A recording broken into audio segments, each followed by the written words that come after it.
बहुत प्रसन्न थे, किंतु उनकी प्रसन्नता में कहीं न कहीं एक अदृश्य पीड़ा छुपी हुई थी, जो उन्हें हर क्षण सताती रहती थी। समय अबाध गति से चलता रहता है। मार्कंडेय के आयु के 10 वर्ष पूरे होने को थे।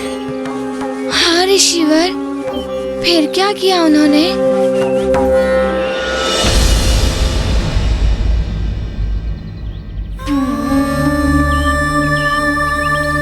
हे प्रभु, ऐसा तेजस्वी पुत्र प्रदान करके भी आपने इतना बड़ा दुख दे दिया हमें। चाहे तो मेरी आयु ले लीजिए महादेव, किंतु मेरे पुत्र को अधिक आयु प्रदान कर दीजिए। हरिओम। पिताश्री,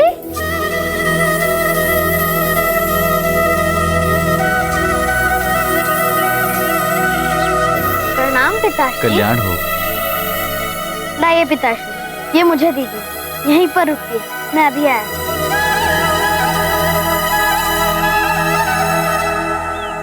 माँ, पिताश्री आ गए।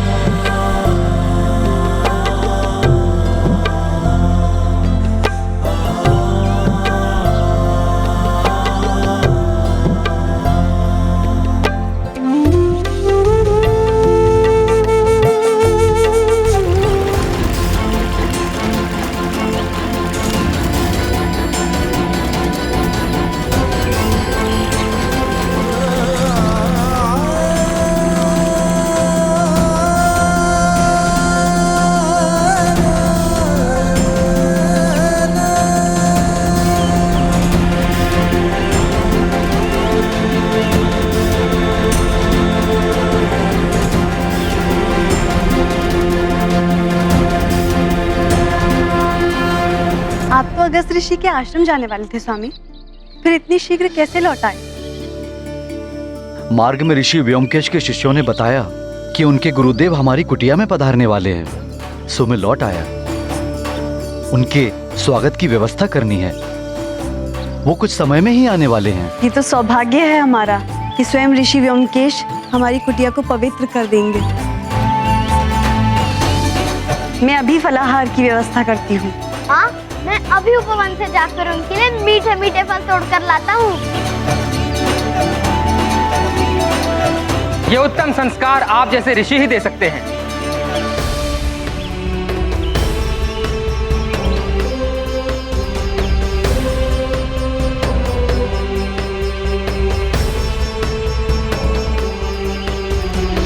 प्रणाम ऋषिवर व्योमकेश। कल्याणावस्तु ऋषिवर मृकंडू। आपका हमारी कुटिया में स्वागत है महर्षि। हमारी कुटिया धन्य हो गई आपकी चरण धूलि से। बड़ा ही मेधावी पुत्र है आपका।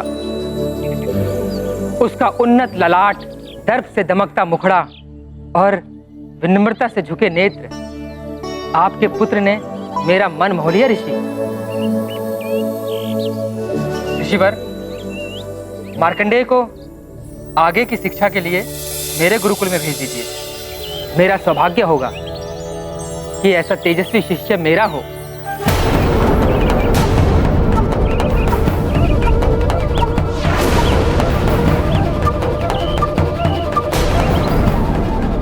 ऋषिवर मृकंडू, देवी, क्या हुआ? कहीं मैंने कुछ अनुचित कह दिया क्या?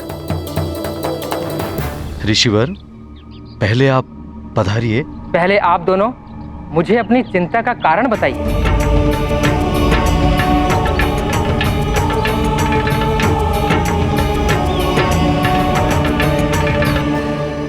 महर्षि, हमारे जीवन में सौभाग्य तो आया, किंतु दुर्भाग्य की काली छाया के साथ। आप जैसे महातपस्वी के वचनों में ऐसा नैराश्य? ऋषिवर, आशा ही तपस्वियों का आभूषण है, निराशा साधारण मनुष्यों के लिए है। किंतु आप? महर्षि, मैं एक पिता भी हूं, एक ऐसे पुत्र का पिता जिसका कि जीवन अंत होने वाला है। मात्र 10 वर्ष की आयु ही पाई है मेरे पुत्र ने। सिर्फ थोड़े से ही दिन शेष बचे हैं मेरे पुत्र के पास। 10 वर्षों से एक एक दिन, एक एक घड़ी गिन रही हूँ। हर क्षण देख रही हूँ कि मृत्यु शनै शनै मेरे पुत्र के निकट आ रही है ऋषिवर।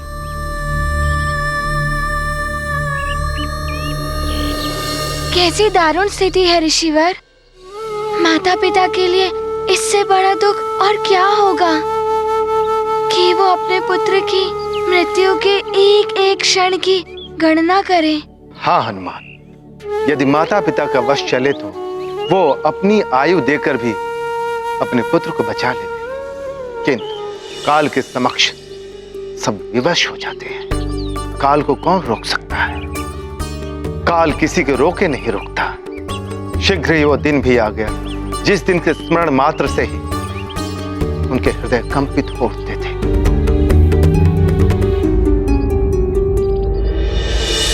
हे प्रभु, ये कैसी विडंबना है। आपका वरदान अभिशाप की भांति प्रताड़ना दे रहा है।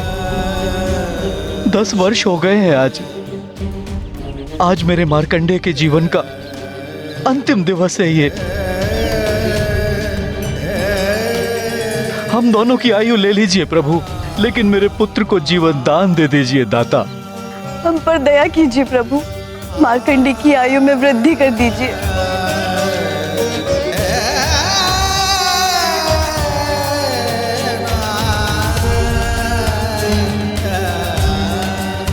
माँ, पिताश्री,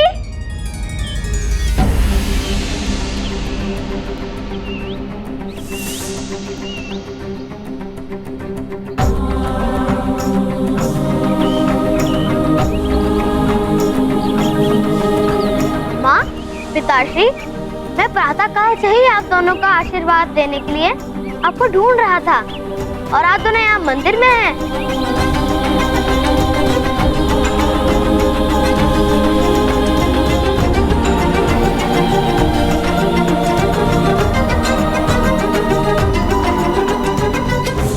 आशीर्वाद दीजिए।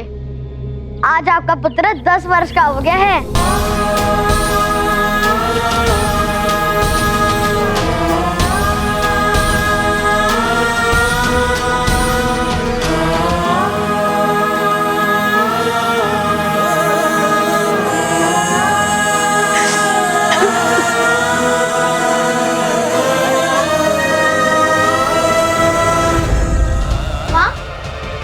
सदा प्रसन्न रहो पुत्र। माँ को क्या हो गया पिताश्री? कुछ नहीं पुत्र, प्रसन्नता से नेत्र भर आए होंगे।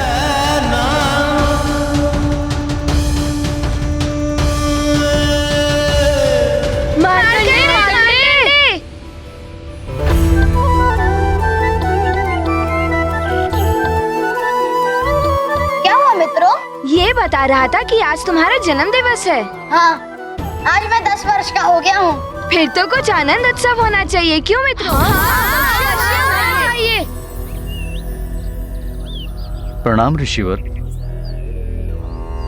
प्रणाम ऋषिवर। ऋषिवर, कुमार मार्कंडेय के 10 वर्ष पूर्ण होने के उपलक्ष्य में कुछ होम हवन होना चाहिए। हाँ हाँ, साथ में भोज, मिष्ठान आदि भी। ठीक है ना मार्कंडेय? कैसी विडंबना है ये, जन्म और मृत्यु दोनों एक साथ। क्या सोच रहे हैं ऋषिवर? आज तो हर्ष का दिवस है। हम सब मिलकर व्यवस्था का आरंभ करते हैं। हाँ पिताश्री, भोज की भी व्यवस्था कराइए। कैसे समझाऊं तुम्हें पुत्र, ये आनंद भोज होगा या तुम्हारा मृत्यु भोज? हाँ, हम सब आनंद उत्सव मनाएंगे क्योंकि आज मेरे पुत्र का जन्म दिवस है। मैं भोज के लिए सारे सामान की व्यवस्था करती हूँ। माँ, आपको कष्ट उठाने नहीं देगा आपका ये पुत्र। मैं करूँगा सारी व्यवस्था। पिताश्री, आप चिंता मत कीजिए, मैं शीघ्र ही भोज एवं हवन की सारी सामग्री जुटा लूंगा। चले मित्रों। हाँ हाँ, शीघ्र चलते हैं। व्यवस्था।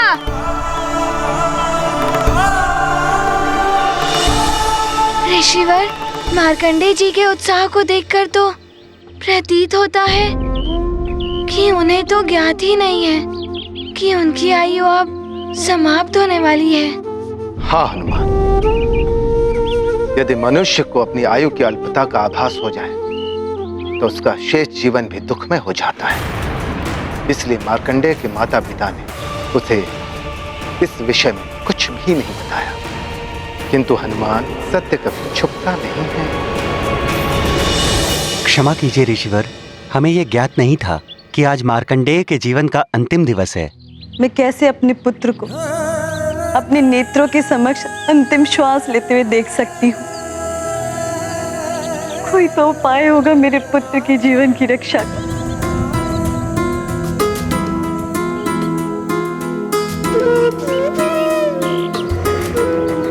महादेव का कथन कभी असत्य नहीं हो सकता मरुदमती। कदाचित हमारे भाग में इतना ही साथ लिखा था हमारे पुत्र के साथ। मेरा भोला भाला मार्कंडेय तो अपने जन्म दिवस का उत्सव मनाने की व्यवस्था करने में लगा है। इस सबूत को तो ज्ञात ही नहीं कि आज का दिवस उसके जीवन का अंतिम दिवस है।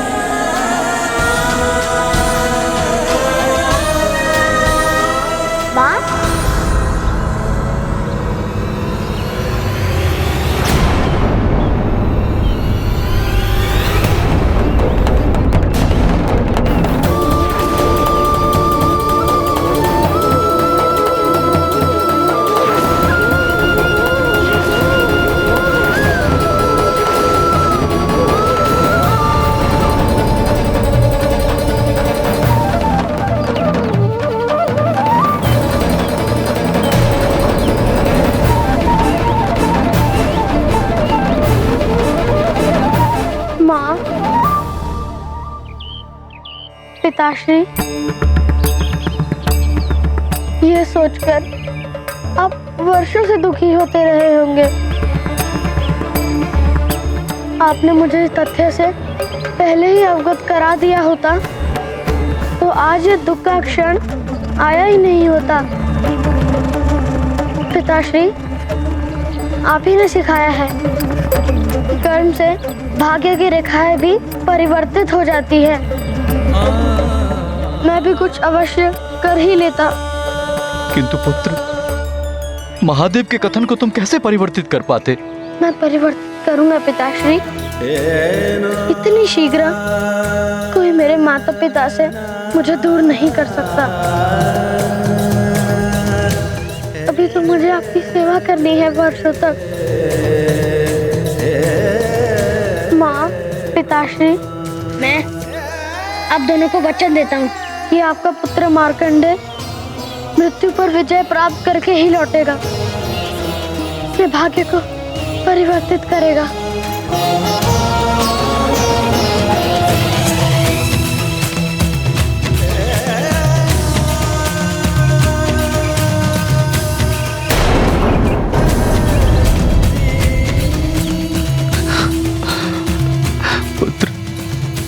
पुत्र मार्कंडेय,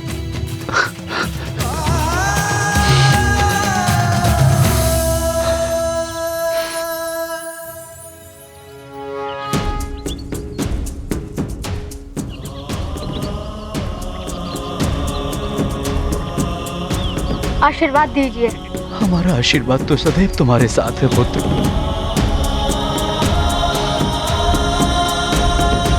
मैं शीघ्र लौटूंगा माँ। मार्कंडेय! फिर क्या मार्कंडेय जी अपने भाग्य को बदल पाए?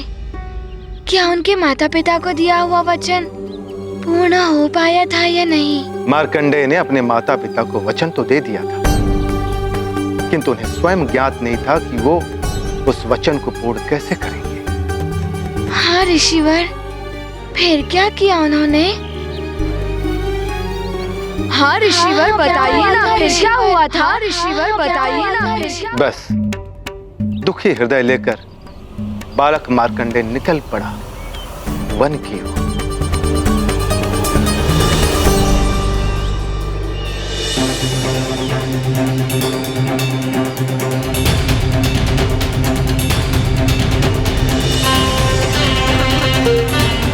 मैं माता पिता को दुखी नहीं देख सकता। क्या करूं मैं? हे महादेव, आप ही ने मुझे ये जन्म दिया है। अब आप ही मुझे कोई मार्ग दिखाइए। श्रीमन नारायण नारायण हरे हरि, श्रीमन नारायण नारायण हरे हरि, श्रीमन नारायण नारायण हरे। देवर्षि नारद, रुकिए। चरण वंदन देवर्षि।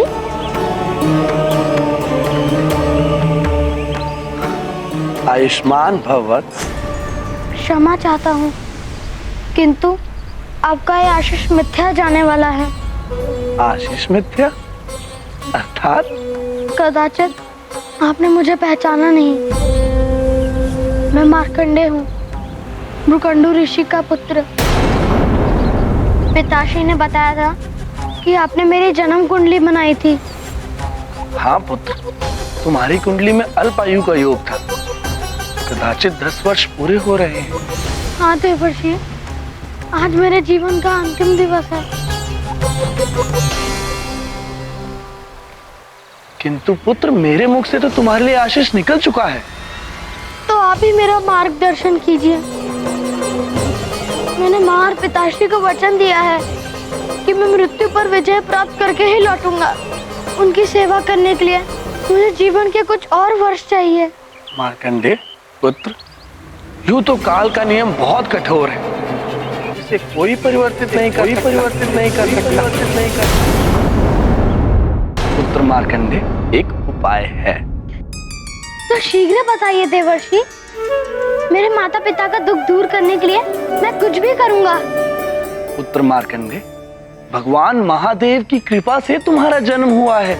वे आशुतोष एवं ओढ़रदानी हैं। यदि पुत्र तुम मेरे बताए हुए मंत्र से उन आशुतोष महादेव की आराधना करके उन्हें प्रसन्न कर लोगे तो वे तुम्हें जीवन दान दे सकते हैं। आप मुझे मंत्र प्रदान कीजिए देवर्षि। मैं प्राण प्रण से भगवान आशुतोष को प्रसन्न करूंगा। किंतु पुत्र, यदि तुम भगवान शिव की कृपा अल्प समय में ही चाहते हो तो तुम उनके परम प्रिय धाम कैलाश क्षेत्र में जाकर उनकी आराधना करो। शीघ्र प्रसन्न हो जाएंगे भगवान आशुतोष। नारायण नारायण। अब मंत्र सुनो। ओम त्र्यंबकम यजामहे सुगंधि पुष्टि वर्धनम उर्वारुकमय बंधनान मृत्योर्मोक्षे मामृतात्।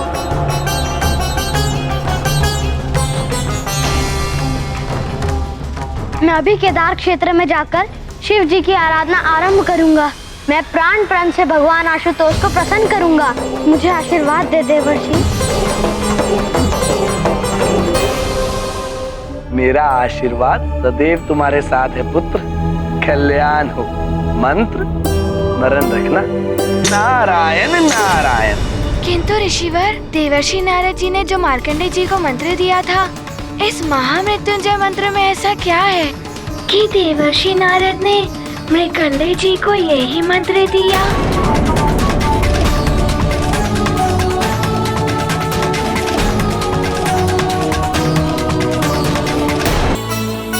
भौतिक सुखों के पीछे वो भागते भागते सारा जीवन व्यतीत कर देता है और अंत में सुख और शांति के लिए मंदिर और तीर्थों को ढूंढता है, किंतु उसे इस सत्य का आभास नहीं होता कि उसका सबसे बड़ा मंदिर और सबसे बड़ा पावन तीर्थ उसके घर में ही है। और वो मंदिर, वो तीर्थ स्वयं उनके माता पिता है। हनुमान, माता पिता की सेवा करके जो आनंद मिलता है वो समस्त सुखों से बढ़कर तो है ही, साथ ही वह उस मनुष्य को मोक्ष का अधिकार दे देता है। आप सत्य कह रहे हैं। ऐसा ही सुख मार्कंडेय को भी मिल रहा था। माता पिता भी बहुत प्रसन्न। इस मंत्र का स्मरण मात्र से ही अकाल मृत्यु का भय दूर हो जाता है, इसलिए इसे मृत्युंजय मंत्र कहते हैं।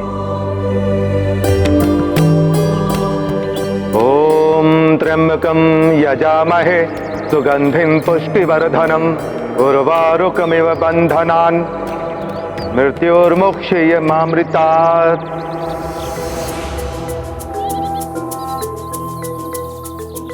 मृत्यु पर विजय, ये तो सर्वश्रेष्ठ मंत्र होगा। ऋषिवर, आप इस मंत्र के बारे में विस्तार से बताइए और हनुमान की जिज्ञासा शांत कीजिए। अवश्य।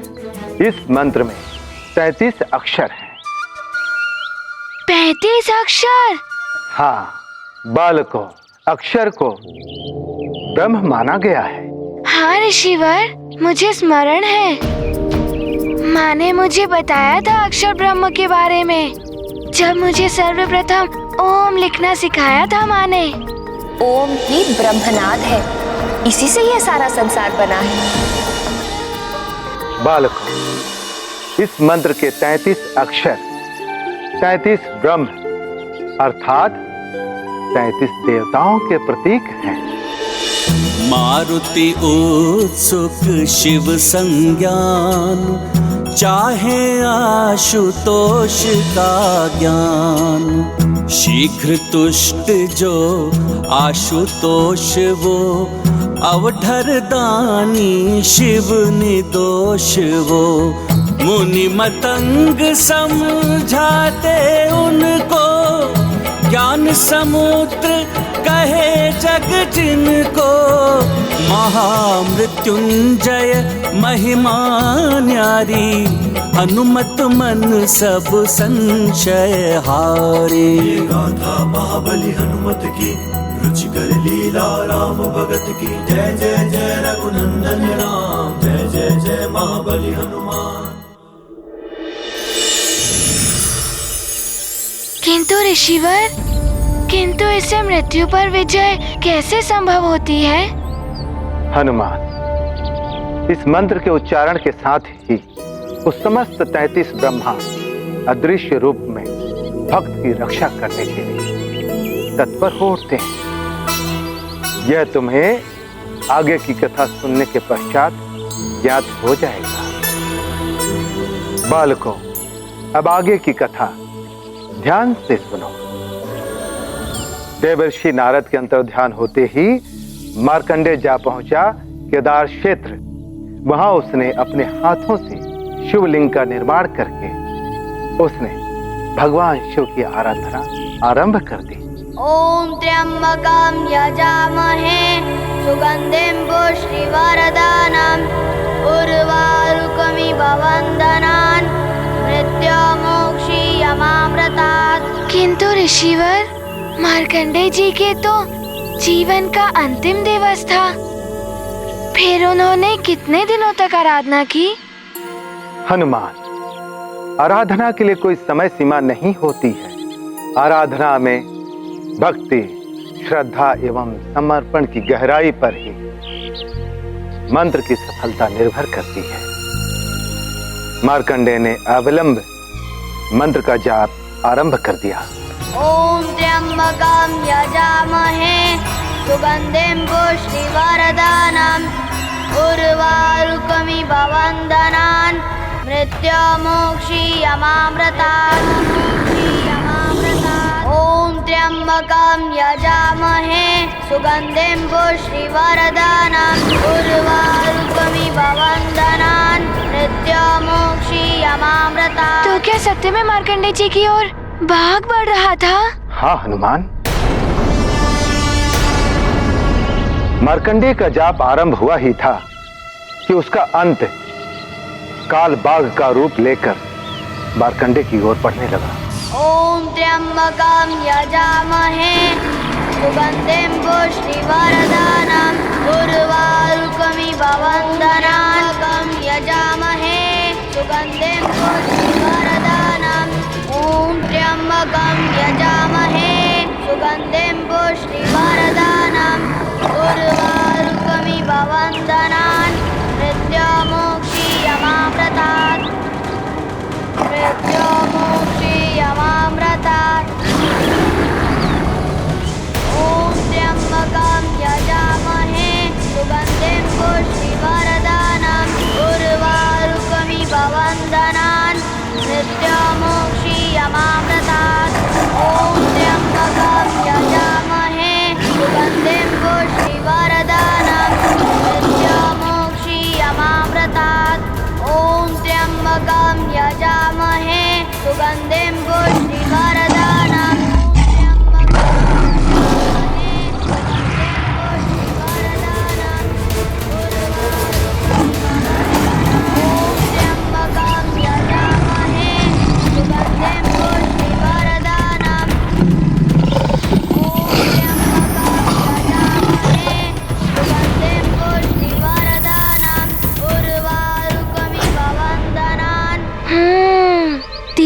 माँ का वाहन है सिंह।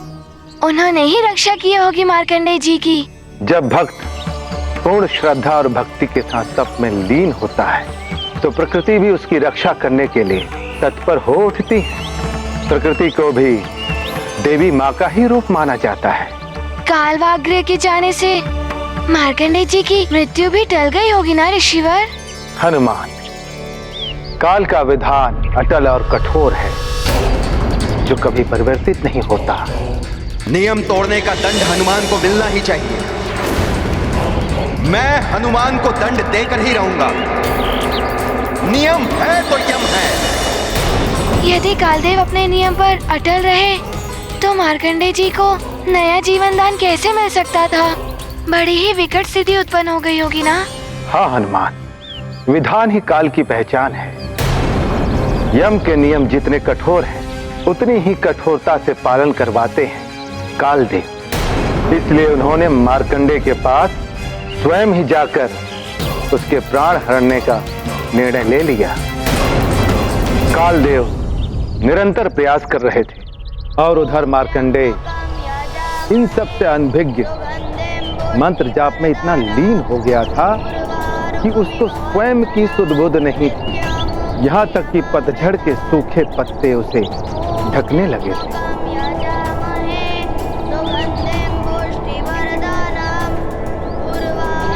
मार्कंडेय, मार्कंडेय,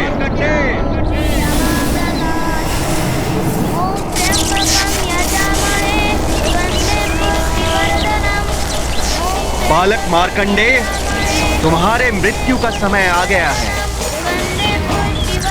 मेरा मृत्यु पाश इसी क्षण तुम्हारे प्राण हर लेगा।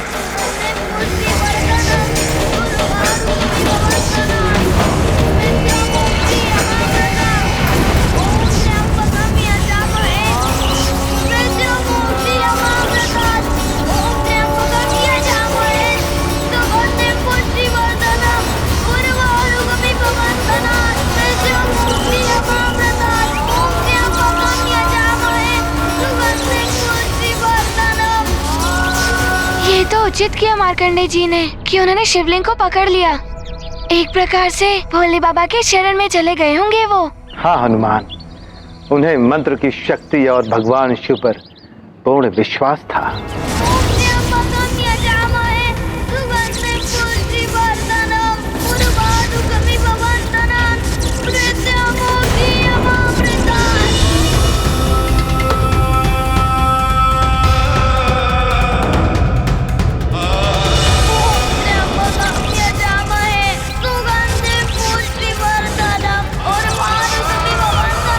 भावुकता का कोई अर्थ नहीं है काल के समक्ष।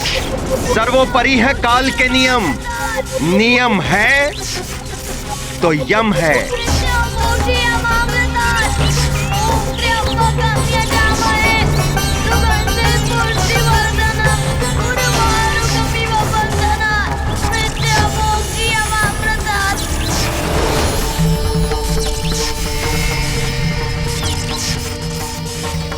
महादेव, ये तो महादेव है। अब तो मेरा महादेव है मेरे साथ। ओम त्र्यंबकम यजामहे सुगंधिं पुष्टिवर्धनम् उर्वारुकमिव बन्धनात् मृत्युमुक्षीयमामृतात्। मार्कंडेय, ओम त्र्यंबकम यजामहे।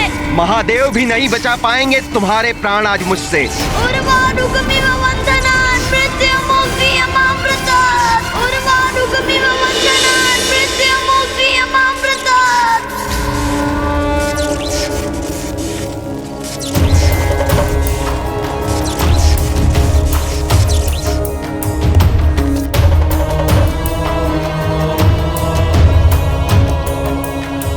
प्रणाम महादेव।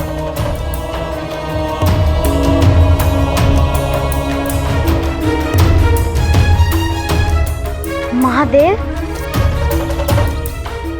आप तक मेरी करुण पुकार पहुंच ही गई। कोटि कोटि प्रणाम शिव शंकर।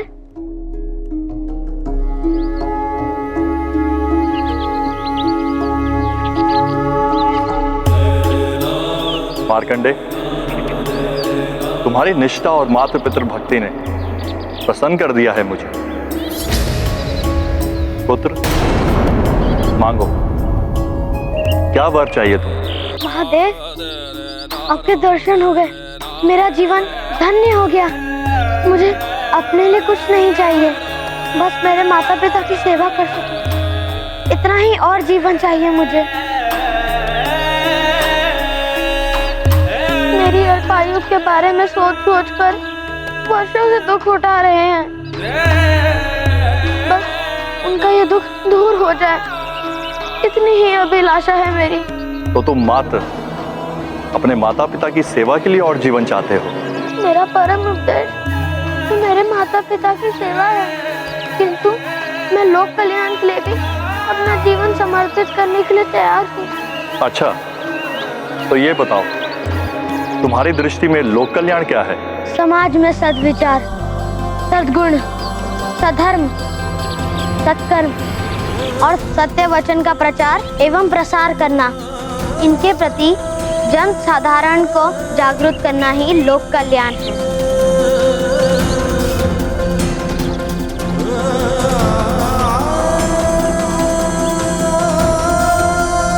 मार्कंडेय, तुम्हारी तेजस्विता ने तुम्हें इस युग दृष्टा मंत्र का नियामक बना दिया। मैं तुम्हें दीर्घायु होने का वरदान देता हूं।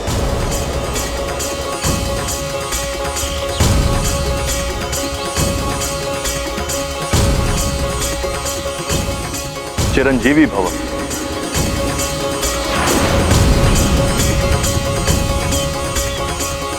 ये क्या किया आपने महादेव?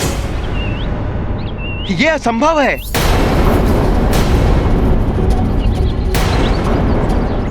बालक की आयु पूर्ण हो चुकी है।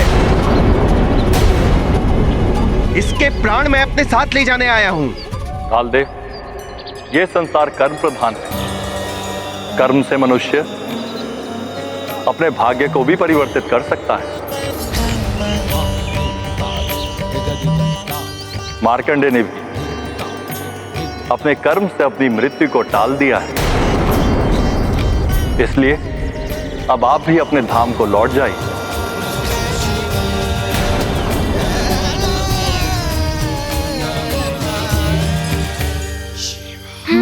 तेजस्विता की ही विजय हुई। अंत में मार्कंडेय जी ने वरदान पा ही लिया। फिर तो महादेव के कहने पर कालदेव अपने धाम को लौट गए होंगे ना? नहीं हनुमान, कालदेव नहीं लौटे।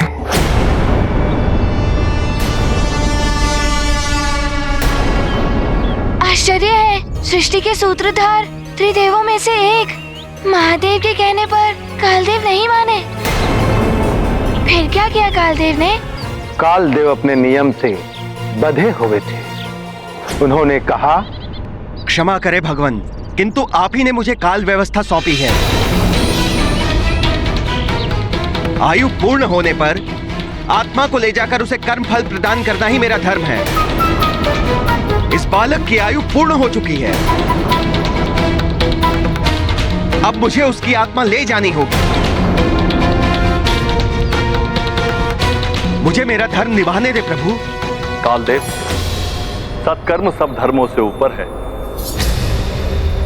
जगत के हित के लिए सत्कर्म को प्रधानता देना मेरा ही नहीं, आपका भी कर्तव्य है। अतः अब आप ये धर्म हट त्याग कर मार्कंडेय को आशीर्वाद प्रदान करें और काल लोक लौट जाएं।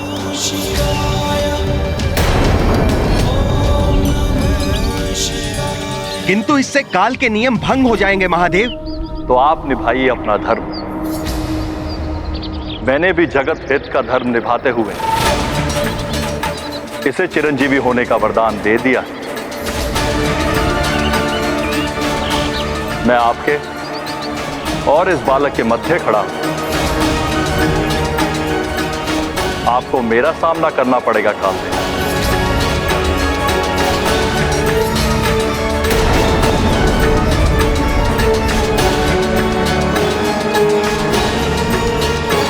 जैसी आपकी आज्ञा प्रभु। मैं नियमों से बंधा हुआ हूं।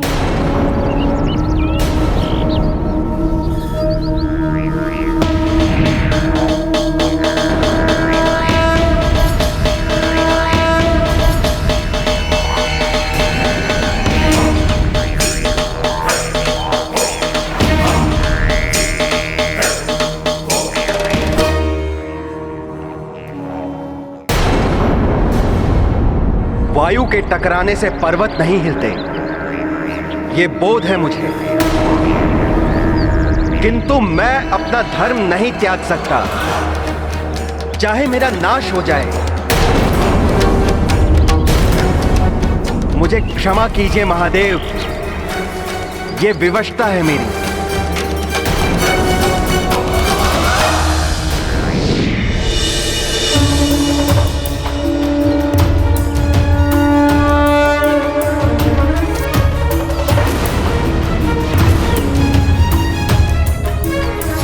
मार्कंडे, पुत्र मार्कंडे।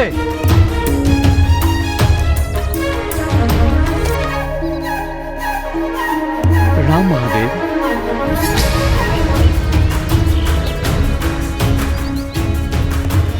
नारायण नारायण।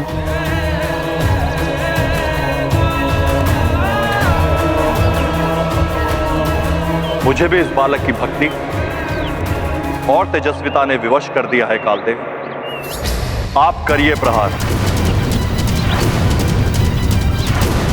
अर्थात कालदेव अपने धर्म पर अड़े रहे।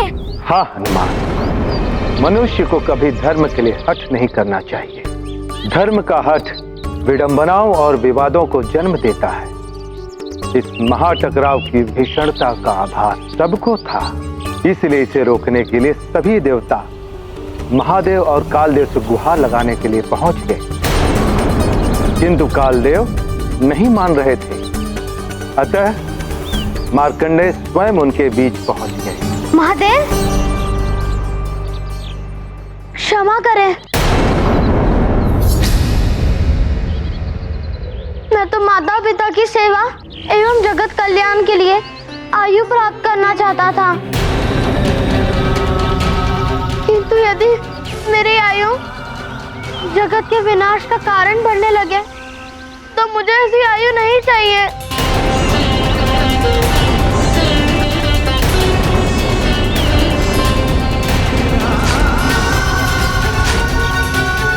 एक और महादेव, दूसरी ओर कालदेव, दोनों के विकराल शक्तियों के मध्य आकर कहीं मार्कंडेय जी ने कोई भूल तो नहीं कर दी। ये क्या, ये भोले बाबा का ही रूप है? हनुमान, तुम्हारे भोले बाबा आशुतोष हैं, औढ़रदानी है। आशुतोष का अर्थ है अति शीघ्र संतुष्ट होने वाले। हाँ, मेरी माँ ने भी मुझे ये कहा था कि महादेव जी को मात्र बेलपत्र चढ़ा दिया जाए तो वे बहुत प्रसन्न हो जाते हैं, किंतु औढ़रदानी अर्थात?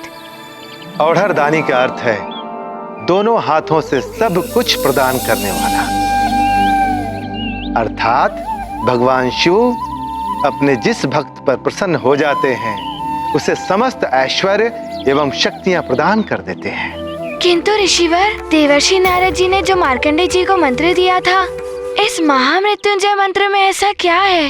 हनुमान, मृत्युंजय का अर्थ ही है मृत्यु पर विजय दिलाने वाला। इस 10 वर्ष की नन्ही आयु में इतने उच्च विचार, ऐसी आत्म त्याग की भावना। कालदेव, देवेश्वर महादेव ने ही आपको कालदेव के पद पर सुशोभित किया है। यदि महादेव मार्कंडेय को चिरंजीवी होने का वरदान देना चाहते हैं तो इसमें आपको कोई आपत्ति नहीं होनी चाहिए। जगत कल्याण के लिए ही ये वरदान दिया गया है, इसे रोककर आप जगत कल्याण के कार्य में बाधा उत्पन्न कर रहे हैं। किंतु यम के नियमों का क्या? यदि आप अपने नियम सर्वोपरि मानते हैं तो मैं प्रस्तुत हूँ, हर लीजिए मेरे प्राण, किंतु मेरे कारण कोई युद्ध नहीं होना चाहिए।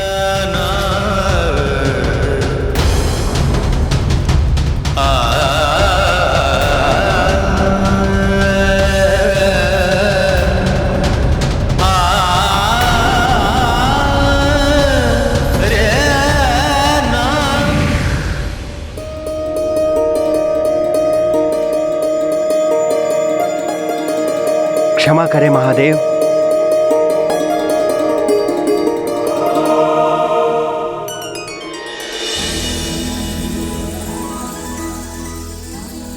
आज मार्कंडेय ने मुझे अन्याय करने से रोक लिया, धर्म का पालन तो करना चाहिए, किंतु जगत कल्याण एवं परोपकार के मूल्य पर नहीं।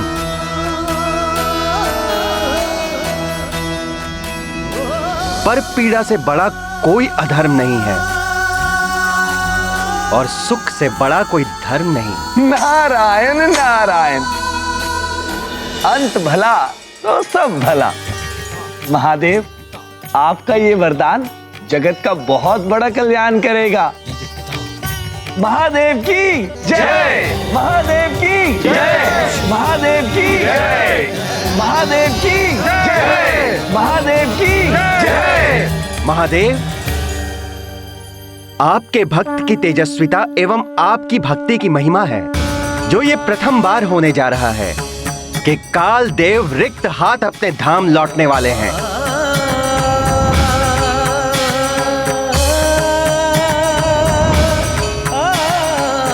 मेरे कृत्य के लिए मैं आप सभी से क्षमा प्रार्थी हूं।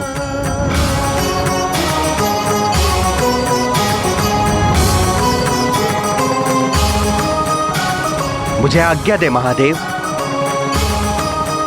प्रणाम।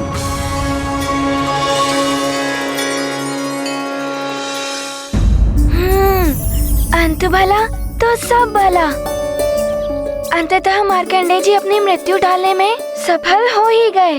हाँ हनुमान, शिव भक्ति और माता पिता की सेवा का पुरस्कार मिला उन्हें।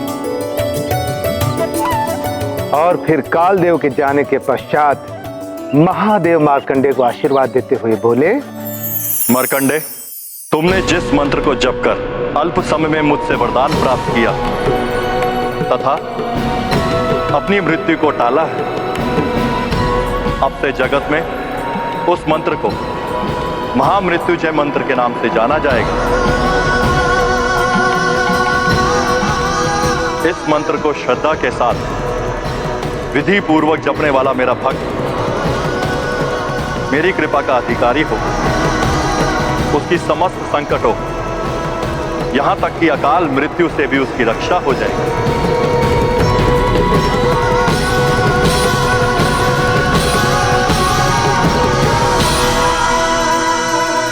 हे भोलेनाथ, आपने मुझे जीवन दान देकर मुझ पे बड़ा उपकार किया है। आपको कोटि कोटि नमन महादेव। आपको कोटि कोटि प्रणाम महादेव।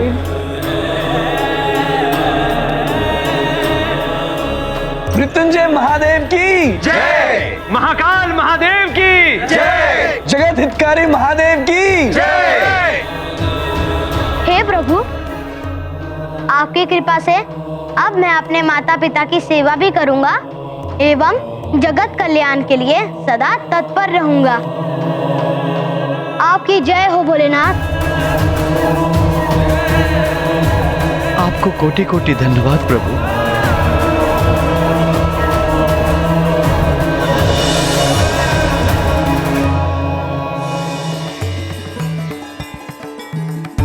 आप सभी देवगणों को भी मेरा प्रणाम। तुम्हारा कल्याण हो बस।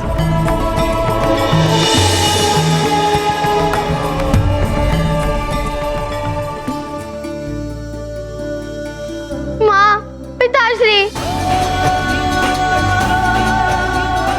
मार्कंडेय पुत्र,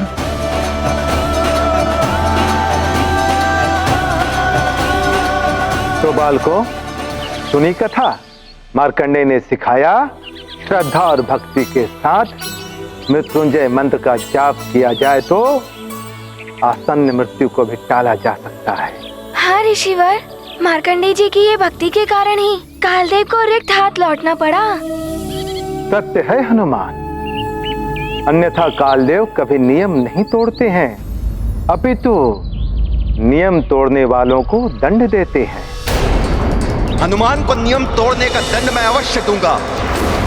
सृष्टि का नियम ही है ये, जैसी करनी वैसी भरनी। तो हनुमान, तुमने क्या सीखा इस कथा से? सीख? हाँ ऋषिवर, मुझे ये सीख मिली कि मनुष्य चाहे तो अपने कर्मों से अपने भाग्य को बदल सकता है, जिस प्रकार मार्कंडे जी ने अपनी मृत्यु को टाला। हाँ मित्र, सत्य कह रहे हो मित्र।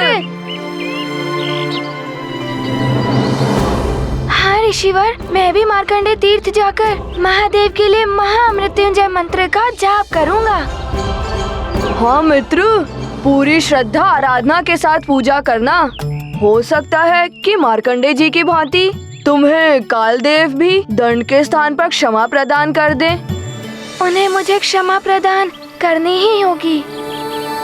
मैं उस मंत्र का जाप करके मेरे सारे परिवार की संकट से रक्षा करूंगा। किंतु हनुमान, ये तभी संभव होगा जब तुम पूरे परिवार के साथ मार्कंडे तीर्थ जाकर इस मंत्र का जाप करोगे। और ध्यान रखना पुत्र, कार्तिक मास के अंतिम सोमवार को तुम्हें वहां पहुंचना होगा।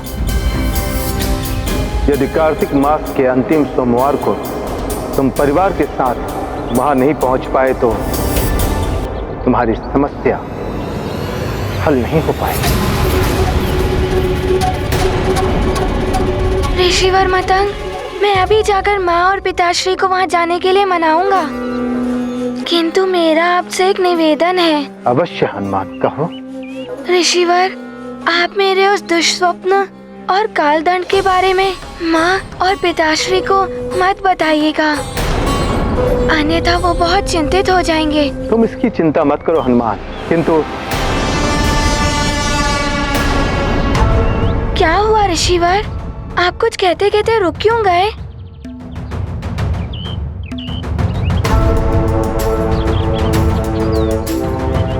किंतु तुम्हें सावधान रहना होगा हनुमान।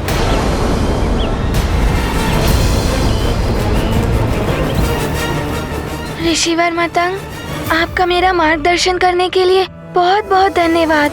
मैं सावधान रहूंगा। प्रणाम ऋषिवर। कल्याण हो। ऋषिवर, हमें प्रस्थान करने की आज्ञा दें।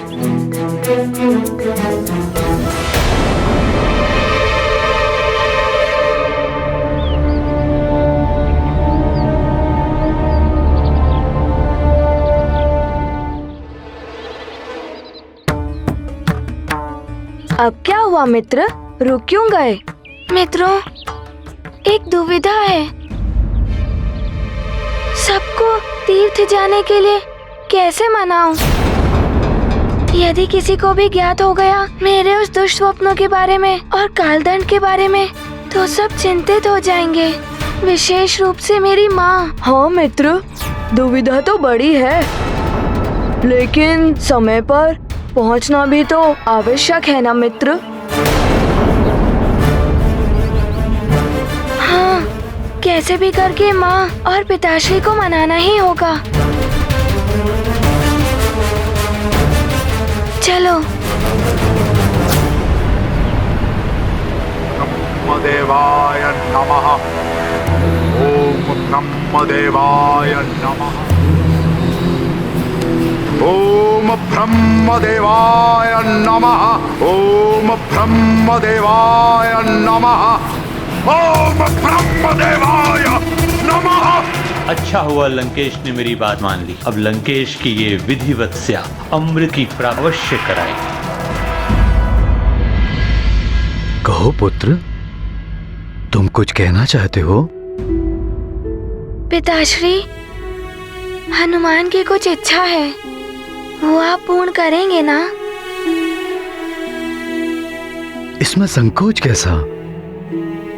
पुत्र हो तुम हमारे, और पुत्र की हर उचित इच्छा को पूर्ण करना पिता का कर्तव्य होता है। बताओ, क्या इच्छा है तुम्हारी?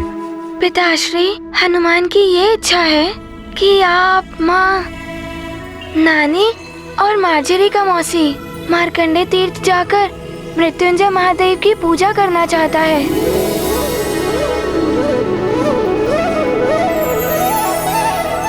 ऋषिवर मतंग के पास गया था मैं, उन्होंने ही ऐसा करने का सुझाव दिया है। आप सब चलेंगे ना मार्कंडे तीर्थ?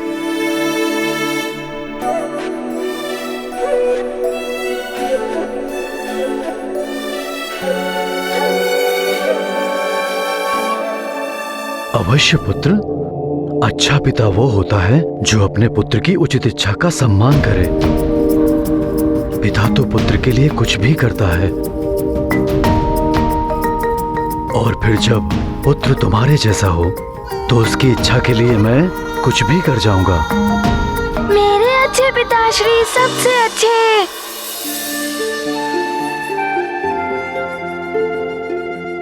हनुमान, तुमने मेरे मन की बात कह दी। मेरी भी बहुत दिनों से इच्छा थी कि तीर्थ यात्रा पर जाऊं सबके साथ। बहुत ही उत्तम सुझाव है हनुमान का। परंतु पिताश्री, हमें वहाँ जाने के लिए प्रातः काल में ही प्रस्थान करना होगा। ऋषिवर मतंग ने कहा है कि कार्तिक मास के अंतिम सोमवार को हमें वहाँ पूजा करनी होगी। तुम्हारी इच्छा अवश्य पूर्ण होगी हनुमान। प्रातः काल तक हम सब व्यवस्था कर देंगे जाने की। मतंग ऋषि ने अवश्य ही कुछ सोचकर यह सुझाव दिया होगा। ऋषिवर मतंग सदैव हमारे परिवार के शुभचिंतक रहे हैं। उन जैसे ऋषि हमारे परिवार एवं राज्य के कल्याण के लिए मार्गदर्शन करते रहे हैं। ये तो हमारे लिए सौभाग्य की बात होगी।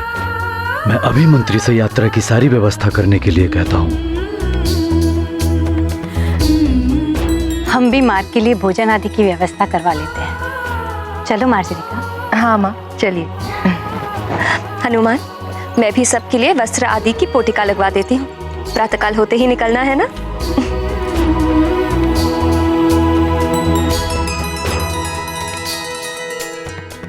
सब इतनी सहजता से मान जाएंगे, ये तो हनुमान ने सोचा भी नहीं था। आपका बहुत बहुत धन्यवाद प्रभु। अब तो हमारी यात्रा प्रातः काल को ही आरंभ होगी। प्रभु, आपके कारण हमारे सारे संकट दूर हो जाएंगे। जय हो भोले बाबा की। लो पुत्र, इन्हें दान करो।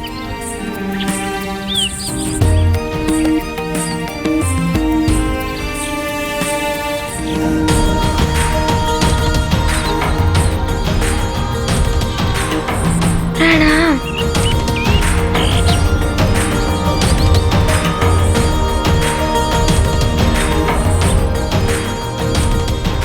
मेरे सारे मित्र भी आ गए। हनुमान, हनुमान,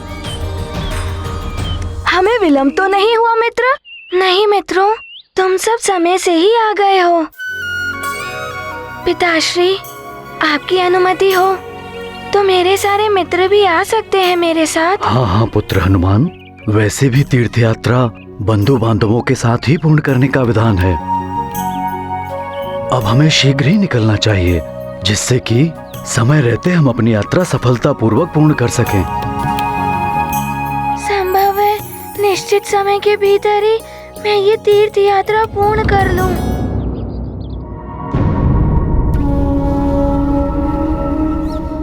सफल नहीं हो पाएगी केसरी की तीर्थ यात्रा, ना ही जीवन यात्रा। परंतु महाराज कालदेव, केसरी का परिवार भी है केसरी के साथ। कहीं परिवार की पीड़ा से ही जुड़ी है हनुमान की पीड़ा। चित्रगुप्त जी, केसरी के प्राण हरने की व्यवस्था कीजिए। भेजिए यमदूतों को। जी प्रभु। आज्ञा दें ऋषिवर। प्रणाम। कल्याण हो पुत्र। स्वजन हेतु चिंतित हनुमान, महामृत्युंजय तीर्थ प्रयाण। सभी साथ जाते हनुमत के, भाव विभोर नेत्र मारुति के। क्रूर काल रच रहा योजना, परिवर्तित कर अपनी गणना। जन्म मरण है जीवन यात्रा, हनुमत कृपा बने जय यात्रा।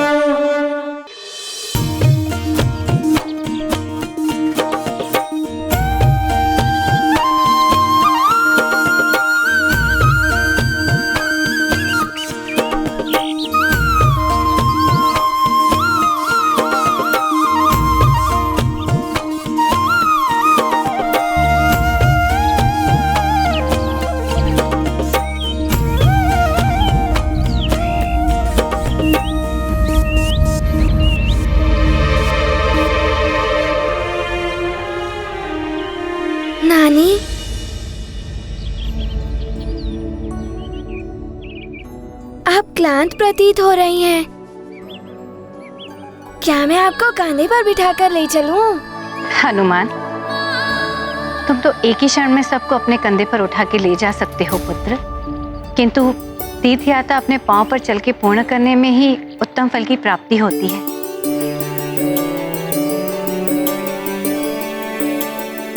अच्छा, आप सब क्लांत प्रतीत हो रहे हैं। क्यों ना कुछ क्षण विश्राम किया जाए? अवश्य पुत्र हनुमान। आगे पर्वत श्रृंखला है, यदि उसे पार करना है तो हमारा विश्राम करना आवश्यक है। उसके पश्चात हम नई स्फूर्ति से आगे बढ़ेंगे।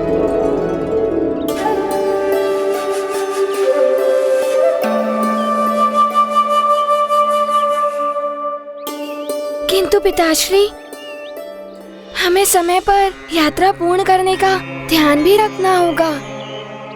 चिंता मत करो पुत्र, सब कुछ समय अनुसार ही होगा।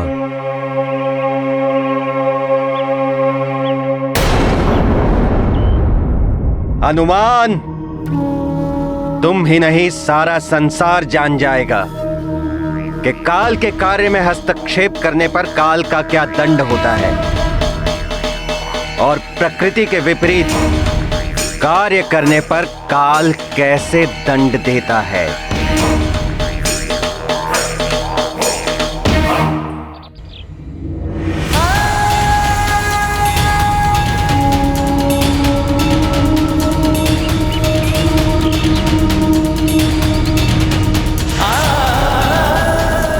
विधान ही काल की पहचान है। यम के नियम जितने कठोर हैं, उतनी ही कठोरता से पालन करवाते हैं काल जी। आने वाले संकटों से सतर्क रहकर अब मुझे हर क्षण अपने परिवारजनों के साथ रहना होगा। एवं जगत कल्याण के लिए आयु प्राप्त करना चाहता था, किंतु यदि मेरी आयु जगत के विनाश का कारण बनने लगे तो मुझे ऐसी आयु नहीं चाहिए। मुझे मृत्यु स्वीकार है।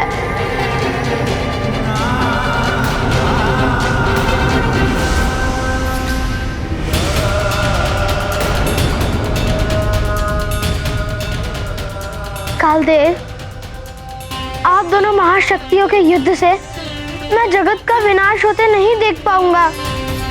मेरे प्राण हर लीजिए, मैं प्रस्तुत हूँ।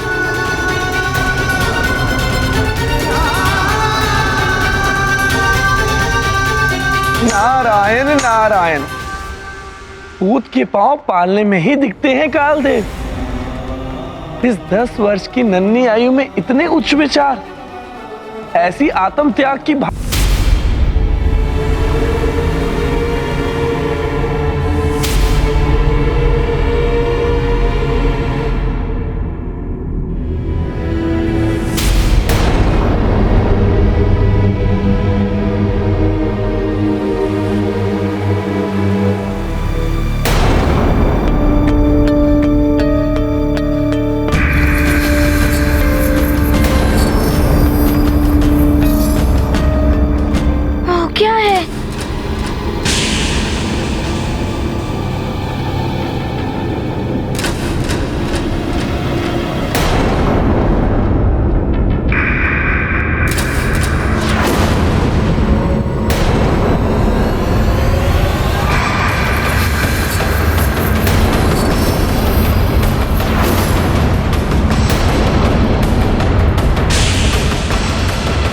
छाया तो पिताश्री की ओर बढ़ रही है। कहीं पिताश्री नहीं। हाँ?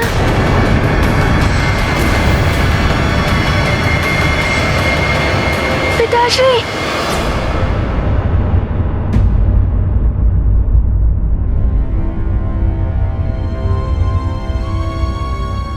क्या हुआ हनुमान?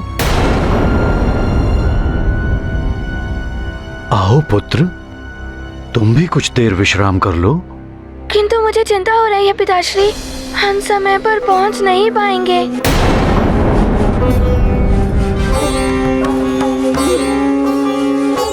चिंता मत करो पुत्र, समय रहते हम लोग पहुंच जाएंगे।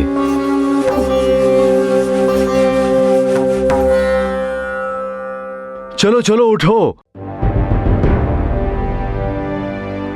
सब लोग पुनः ससज्जित हो जाओ। संध्या काल से पूर्व हमें पर्वत श्रृंखला पार करनी है।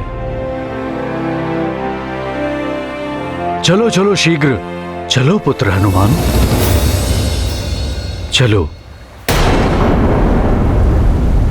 ये परछाई कहीं कालदेव के दूत ही तो नहीं है। मुझे पूर्ण रूप से सजग रहना होगा। चलो मित्र हनुमान। तुम जाओ, मैं आता हूँ।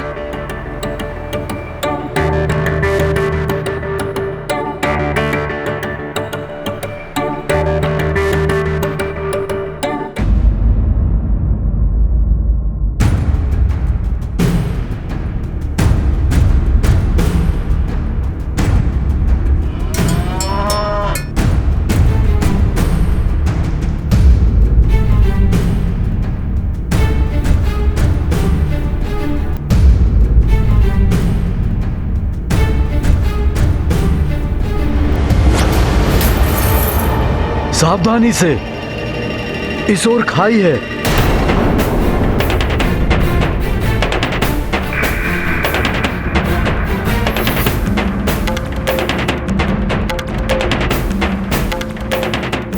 रुक जाओ।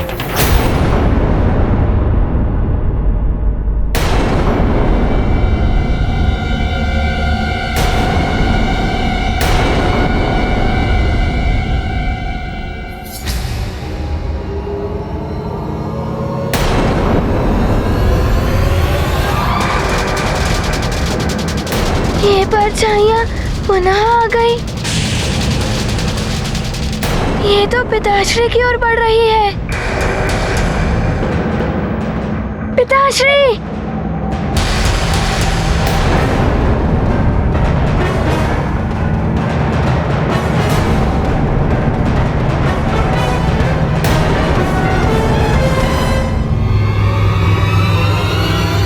ये कैसी ध्वनि है?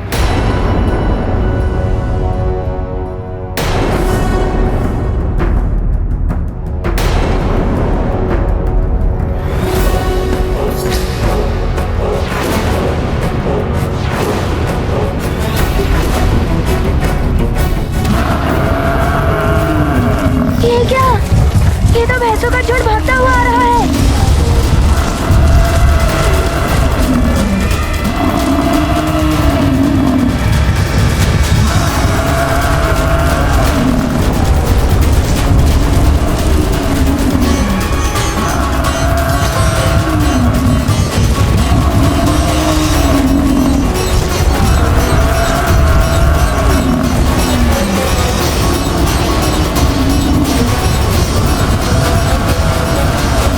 हनुमान, मैं इन भैंसों को रोकने का प्रयास करता हूँ।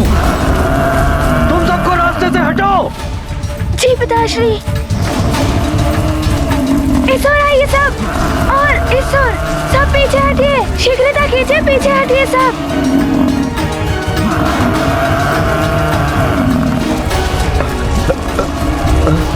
तुम उस ओर जाओ। जी महाराज।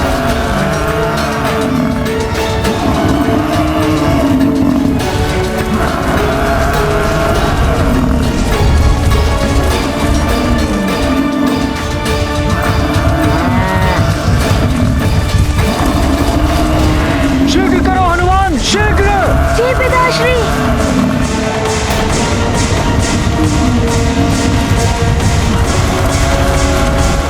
हाँ।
हनुमान,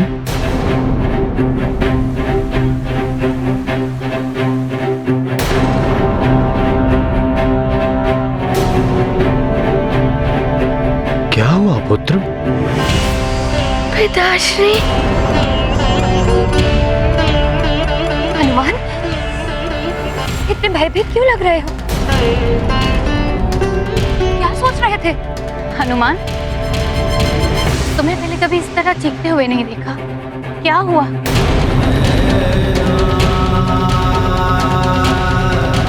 नहीं नानी, कुछ नहीं हुआ, मैं ठीक हूँ।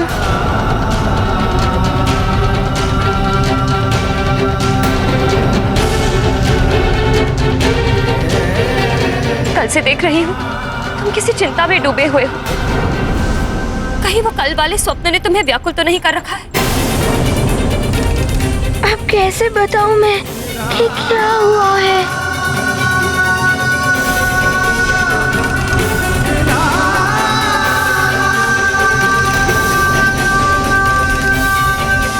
हनुमान, जब किसी भी समस्या का हल निकालना हो तो उसके विषय में बात करनी चाहिए, अन्यथा यूं ही व्याकुल रहोगे पुत्र।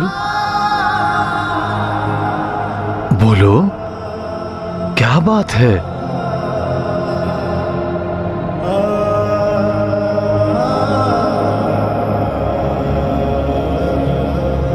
मैं बताता हूँ। हनुमान को दुष्स्वप्न आ रहे हैं, जिनके कारण चिंतित रहता है हमारा मित्र।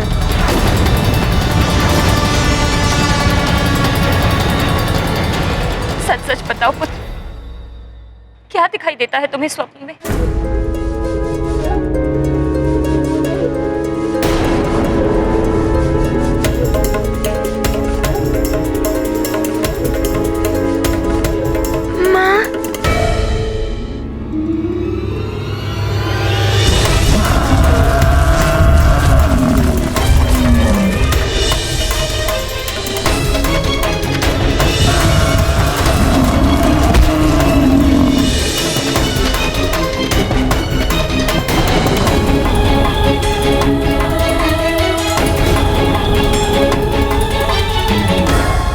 स्वप्न से चिंतित होकर ही मैं ऋषि मतंग से मिला था। उन्होंने मुझे इस यात्रा का उपाय बताया है। उस सपने के पश्चात ही तो ध्वज गिरा था भवन से।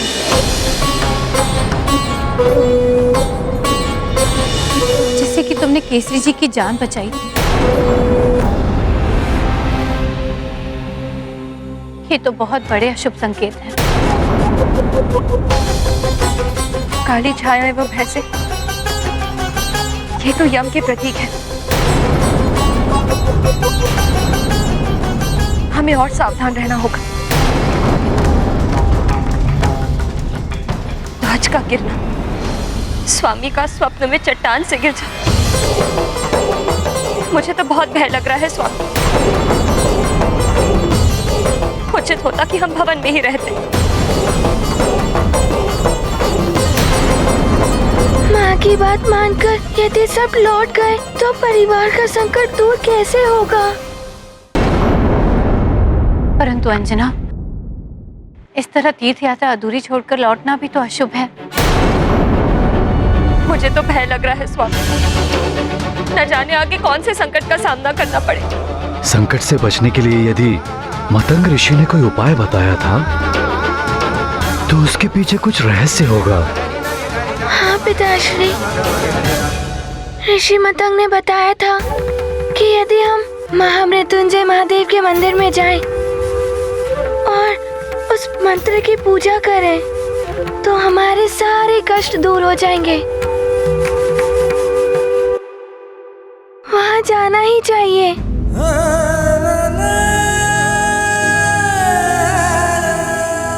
आप सब भयभीत ना हो उठे, इसीलिए हनुमान ने किसी को भी स्वप्न के बारे में नहीं बताया।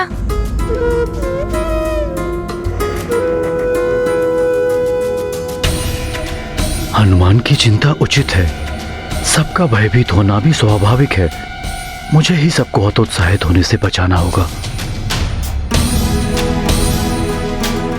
आश्चर्य है, आप लोग स्वप्न मात्र से ही इतने भयभीत हो रहे हैं। हम लोग भगवान भोलेनाथ के तीर्थ पर जा रहे हैं। भगवान शिव में आप सब ध्यान लगाइए, वही हम सबकी रक्षा करेंगे। किसी भी शुभ कार्य के मार्ग पे बाधाएं तो आती ही हैं।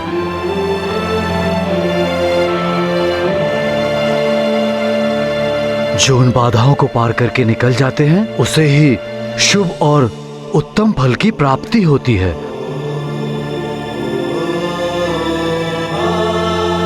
क्योंकि शुभ कार्य का परिणाम भी शुभ ही होता है। हर हर महादेव, हर हर महादेव, हर हर महादेव, हर हर महादेव, हर हर महादेव, हर हर महादेव।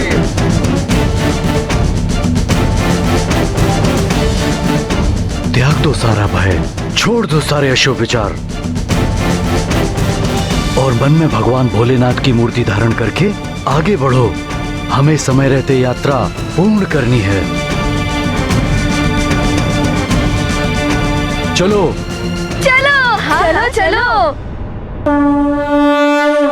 सबके रक्षक मारुति बीरा, परम सुचिंतित अति बलभीरा, स्वजनों के सेवक हनुमान, परम कृपालु स्नेह की खान।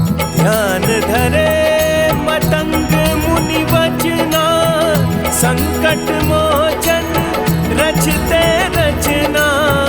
हनुमत जागृत है जिसके हित, सदा सुखी वे रहे अपरी।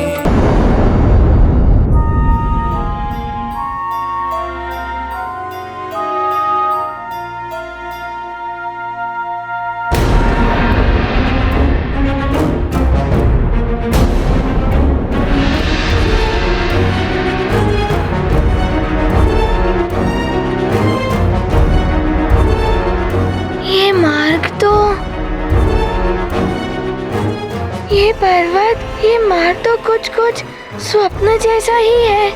कहीं कुछ हो ना जाए। किंतु यहाँ स्वप्न की भांति पर्वतीय दर्रा एवं खाई नहीं है। हनुमान, क्या हुआ पुत्र?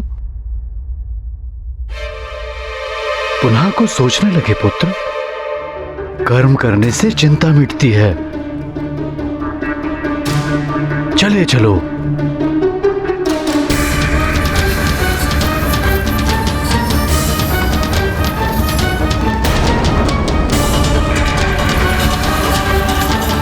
ये छाया,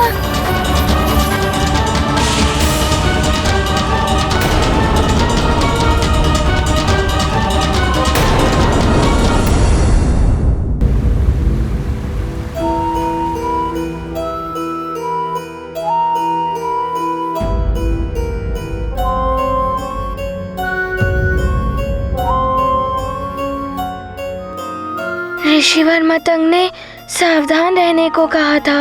मैं पूर्ण सजगता से सबकी देखभाल करूंगा। हनुमान, आओ पुत्र, तुम भी थोड़ी देर विश्राम कर लो। नहीं माँ, मैं क्लांत नहीं हुआ हूँ। मैं आप सबकी रक्षा करने के लिए ही यहाँ खड़ा हूँ। वन्य प्राणियों का भी संकट हो सकता है ना। आप सब विश्राम कीजिए।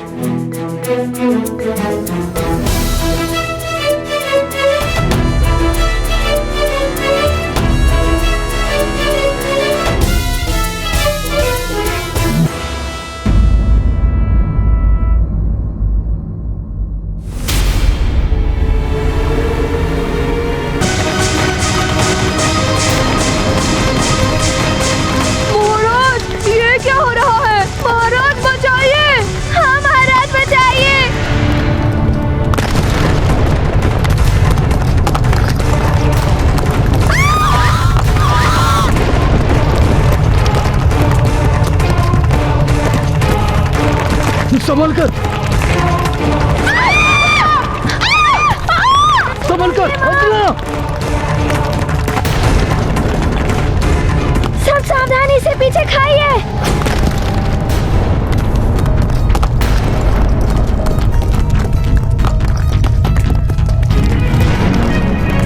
ये तो पर्वत में विस्फोट हुआ है, चट्टानें उड़कर कहीं भी गिर सकती है।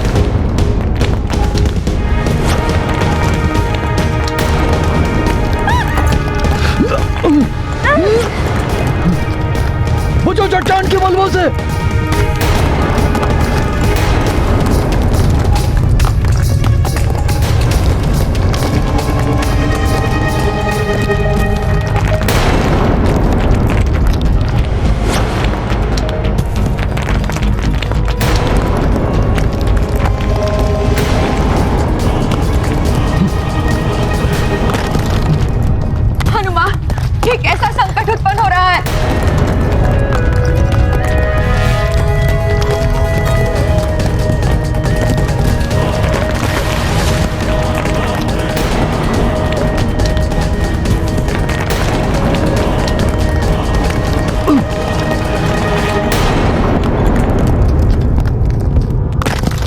कैसे विचित्र सी आवाज है।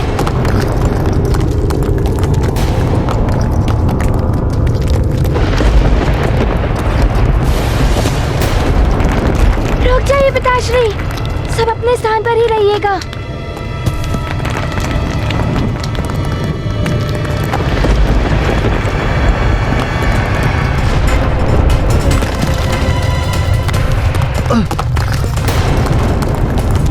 ये तो पृथ्वी धंसने लगी है।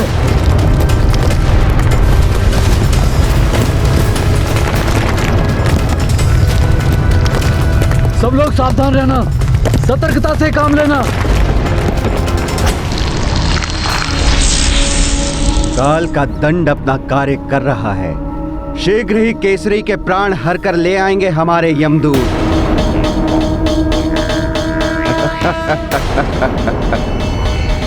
नियम है तो यम है।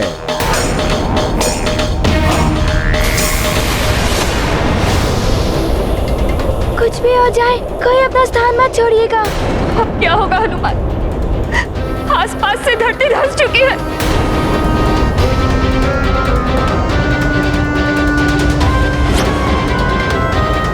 अब तो इसी चट्टान का आश्रय है, ये कभी भी धंस सकती है। हनुमान, कैसे बच गया मेरा हनुमान? देखो मित्र।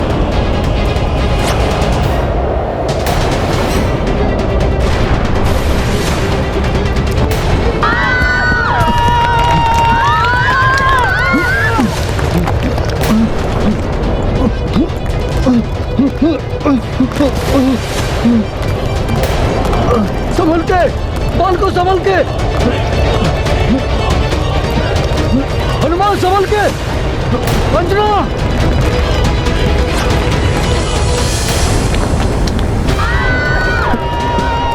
बाल को संभल के।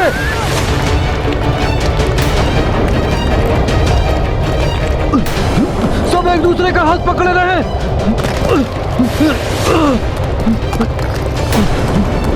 संतुलन बनाए रखो। ये चट्टान भी एक छोटे से आधार पर झूल रही है, कभी भी कुछ भी हो सकता है। माँ, आपने ही मुझे सीख दी थी, अंतिम श्वास तक आशा को नहीं छोड़ना चाहिए।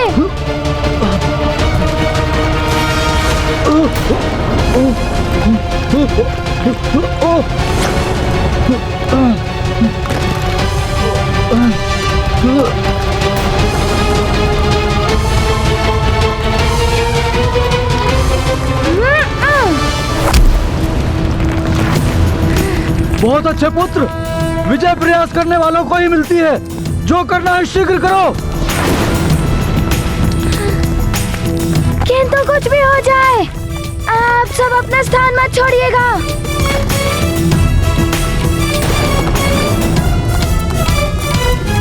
माँ! हनुमान, तुम मेरी चिंता मत करो, तुम सबको रक्षित करने का प्रयास करो। किंतु मैं क्या करूं? मुझे कुछ समझ नहीं आ रहा है। हे महादेव, हे प्रभु, अब आप भी रक्षा कीजिए।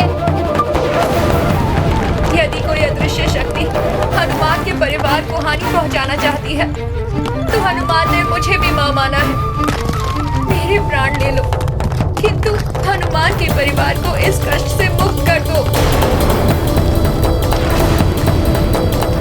न जाने ये कैसी देवी आपदा आन पड़ी है, कोई कुछ कर भी नहीं पा रहा है।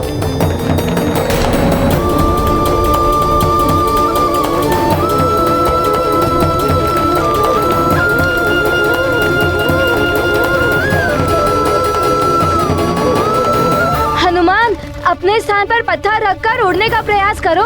कुछ तो करो हनुमान। किंतु मैं क्या करूं? यदि मैं यहाँ से हिल गया तो ये पूर्ण चट्टान असंतुलित होकर गिर सकता है।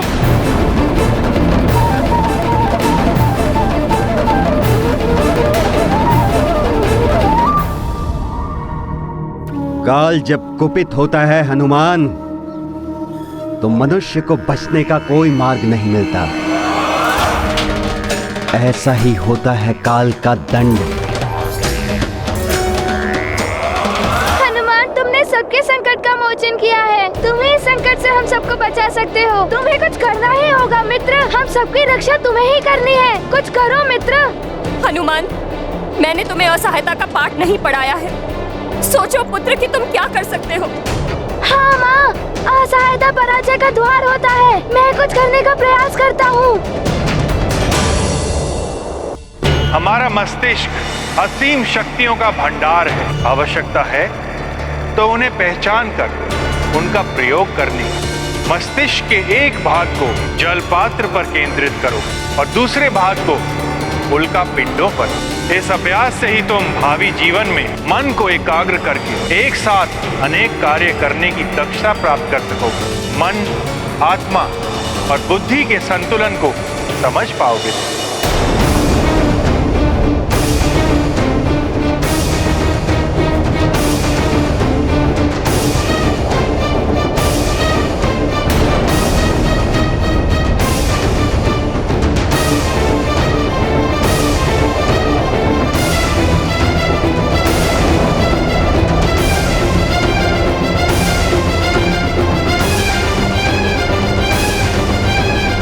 मुझे कुछ करना ही होगा।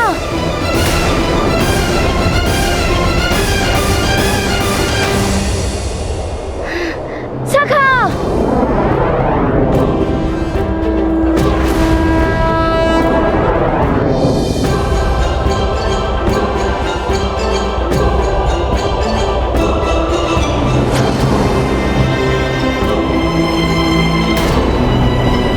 सब स्थिर होकर अपना संतुलन बनाए रखिए।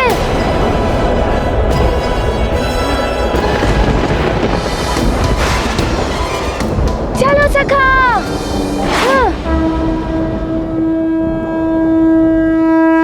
काल देव के कठिन प्रयास विफल करे हनुमत सप्रयास।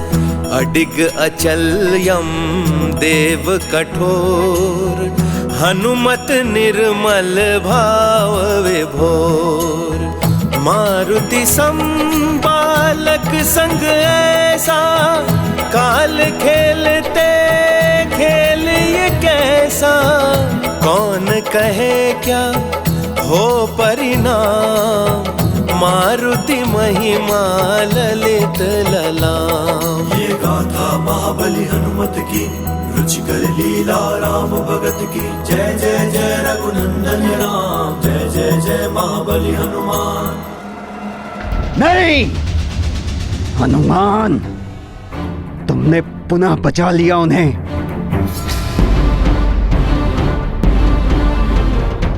किंतु काल के हाथ बहुत लंबे हैं,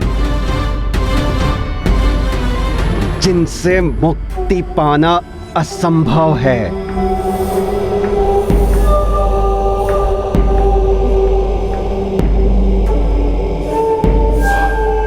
पुनः होगा मेरा प्रहार और तब तुम नहीं बचा पाओगे अपने पिता को। नियम का पालन सबको करना ही होगा। संकट मोचन हनुमान की जय। संकट मोचन हनुमान की जय। संकट मोचन हनुमान की जय। संकट मोचन हनुमान की जय। संकट मोचन हनुमान की जय। माँ, पिताश्री,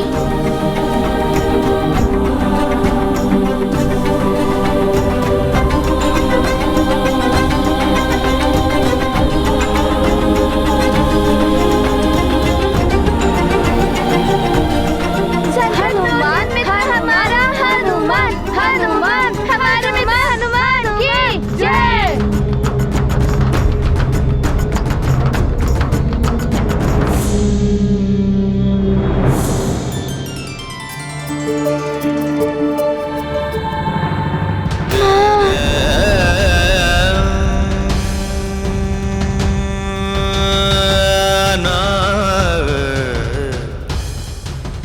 हनुमान ने दोनों स्वप्न में मुझ पर संकट देखा था। ध्वज भी मेरे ऊपर गिरने वाला था। कहीं ये संकट मेरे कारण तो नहीं आया सब पर।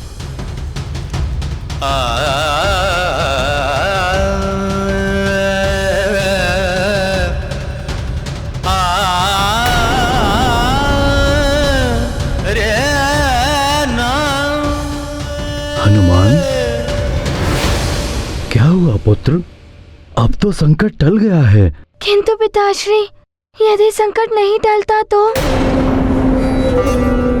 आप सब इस यात्रा पर मेरे कारण आए हैं। मेरे सारे मित्र भी मेरे ही कारण आए हैं। यदि कोई अनर्थ हो जाता तो आप सबके प्राण भी संकट में पड़ गए थे। किंतु मित्र, इसमें तुम्हारा क्या दोष? मित्र, तुमने तो हम सबके संकट हरे हैं। पुत्र हनुमान, स्वप्न के कारण ऐसा सोच रहे हो ना? ये विचार मेरे हृदय में भी आया था, किंतु भूकंप आदि तो प्राकृतिक आपदा है, कभी भी आ सकती हैं। इन विषयों को लेकर भयभीत नहीं होना चाहिए। और यदि ये किसी विशेष कारण से हो भी रहा है तो ये संकट तीर्थ यात्रा पूर्ण होने पर ही टल पाएगा। हाँ माँ, अब हमें प्रस्थान करना चाहिए।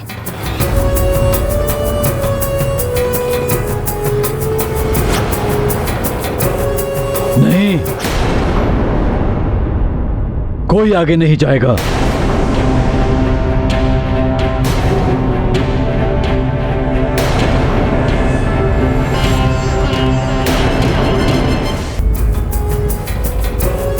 नहीं, कोई आगे नहीं जाएगा।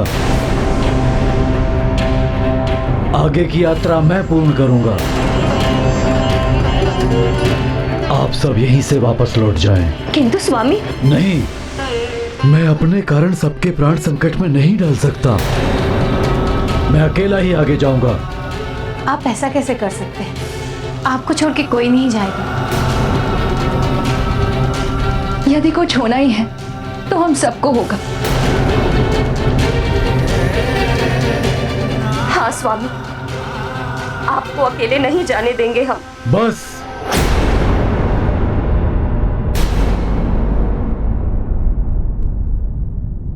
ये मेरा निवेदन नहीं, मेरा आदेश है। कोई आगे नहीं जाएगा।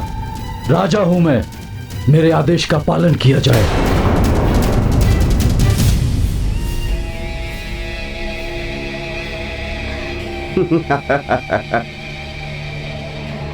बुद्धिमान है केसरी।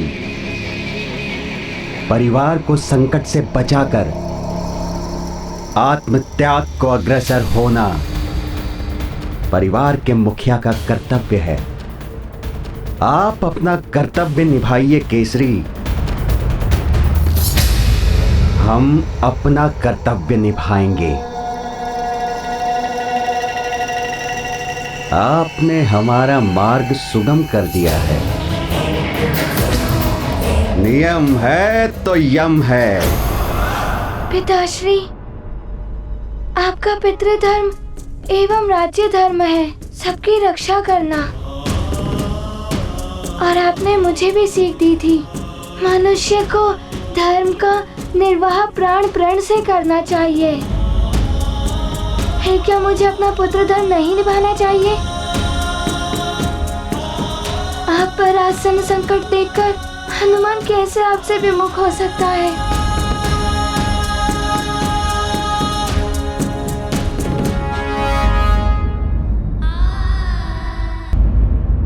सुख दुख के कच्चे धागों के अटूट बंधन मैंने आपसे बांधे हैं स्वामी। आपका सुख दुख, आपका संकट मेरा भी सुख दुख और संकट है। और मुझे अपने पतिव्रत धर्म का निर्वाह भी करना है। महाराज, प्रजा राजा का परिवार होती है। आपने भी तो हमें बंधु बांधव कहा था। बंधु बांधव का दायित्व हमें भी निभाना होगा। पिताश्री, यदि मैं संकट में होता तो आप मुझे छोड़कर चले जाते। सुख दुख दोनों जीवन राग, विधि सब रचते राग विराग। स्वजन साथ तो सच्चा भाग्य, ऐसे में वन भी है राज्य। अपनों का सुख पावन धर्म, स्नेह भाव ही जीवन मर्म। रखते हर पल सबका ध्यान, जग में श्रेष्ठ स्वजन हनुमान। मुझे जो होना है हो जाए, किंतु मेरे कारण यदि आप सबके प्राण संकट में आएंगे तो मुझे बहुत कष्ट होगा। सुख में तो सब साथ देते, अपनों की पहचान दुख में ही होती है स्वामी। सुख आपस में बांटने से बढ़ जाता है और दुख अपने बांट ले तो कम हो जाता है। पिताश्री, आपने ही तो सीख दी थी कि एकता में शक्ति होती है। हम सब मिलकर इस संकट का सामना करेंगे। किंतु मैं तुम में से किसी को भी संकट में नहीं डाल सकता।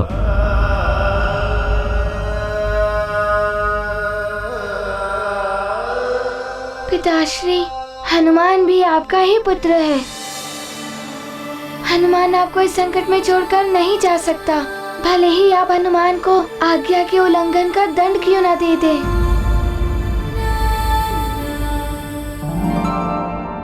मेरा तो सर्वत्र तुम हो पुत्र।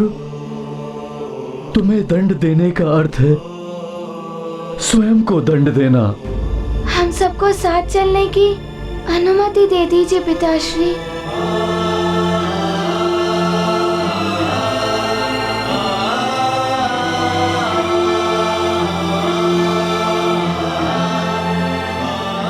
ठीक है, हम साथ चलेंगे।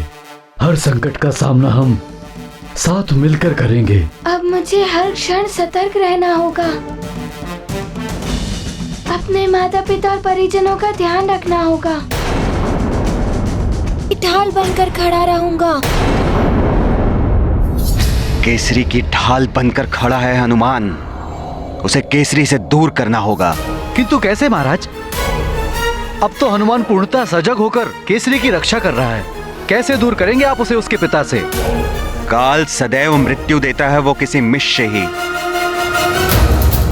और इसके लिए मैं किसी भी देवता या प्रकृति के सहायक तत्वों को आज्ञा दे सकता हूँ। जैसी आपकी इच्छा महाराज। बताइए किसे संदेश भेजूं? मैं कालदेव की बात का समर्थन करता हूँ। जो नियम तोड़ेगा वो दंड का पात्र तो होगा ही। अग्नि तत्व, अग्निदेव को संदेश भेजिए। उनसे कहिए कि प्रातः काल मैं उनसे भेंट करना चाहता हूं। जी प्रभु।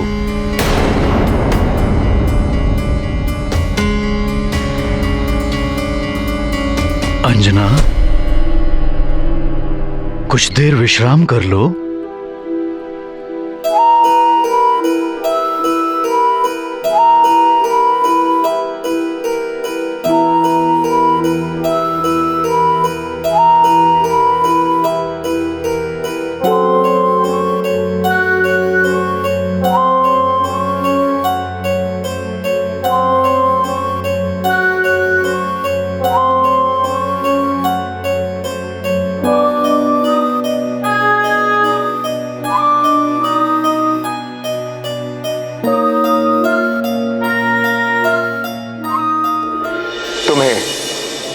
सावधान रहना होगा हनुमान। हनुमान सावधान एवं सजग रहेगा। पिताश्री पर कोई संकट नहीं आने देगा हनुमान।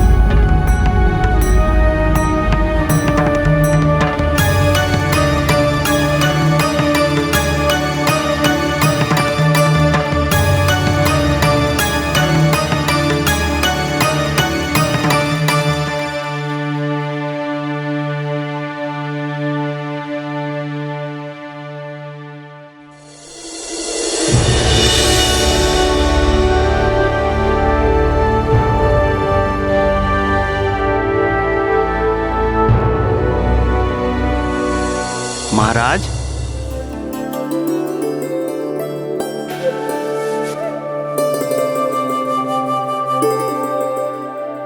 अंजना, उठो, चलने की तैयारी करो।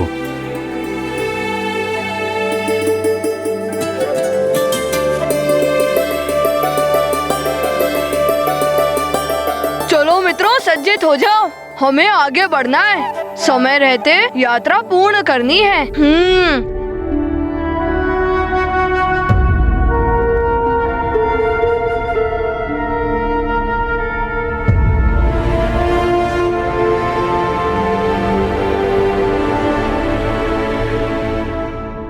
कोई अनहोनी ना हो, इसके लिए हर क्षण सतर्क रहना होगा मुझे।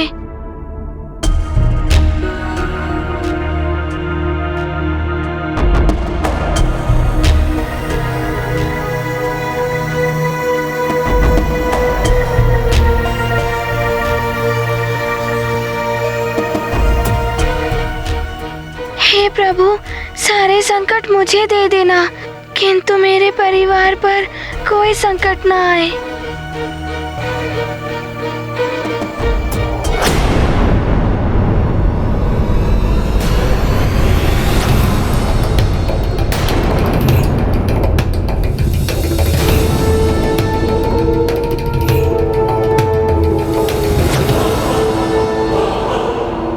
सैनिक जी माता जी।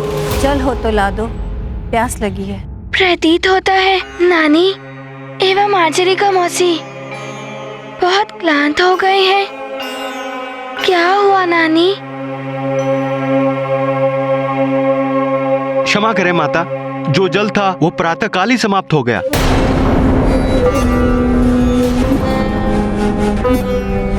किंतु जल तो चाहिए, हम सबको ही प्यास लगी है। हाँ, हमें भी प्यास लगी है।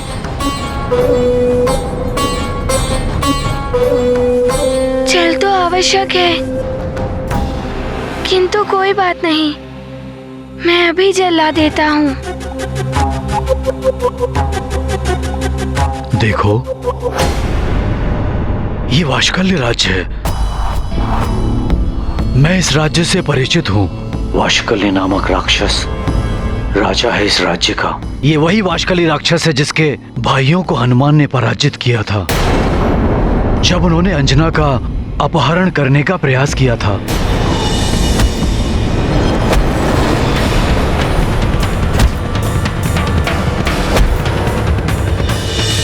हमें यहाँ बड़ी सावधानी से आगे जाना होगा। जितना शीघ्र हम यहाँ से निकलेंगे उतना ही अच्छा होगा।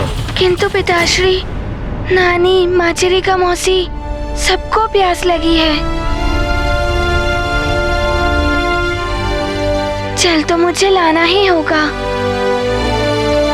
हम इस पर्वत को पार कर लें तो उस ओर हरे भरे वृक्ष भी हैं और जलाशय भी।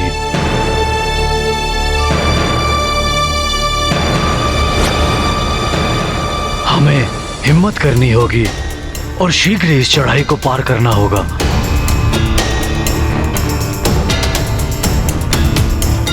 चलो।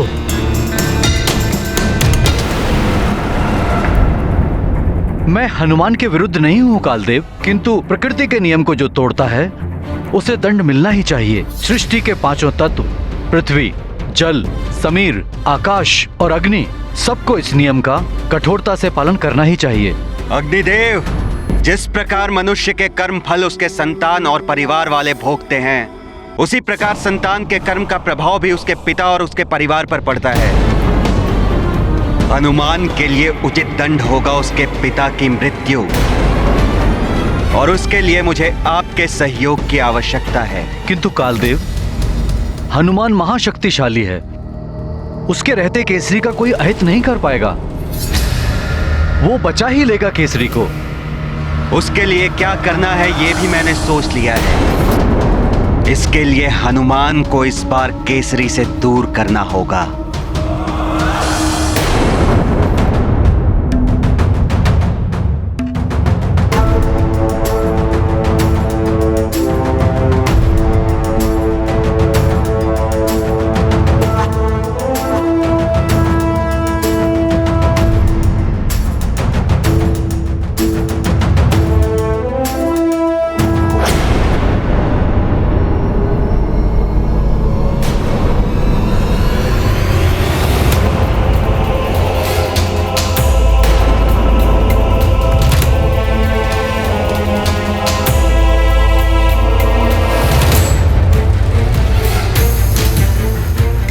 ये क्या?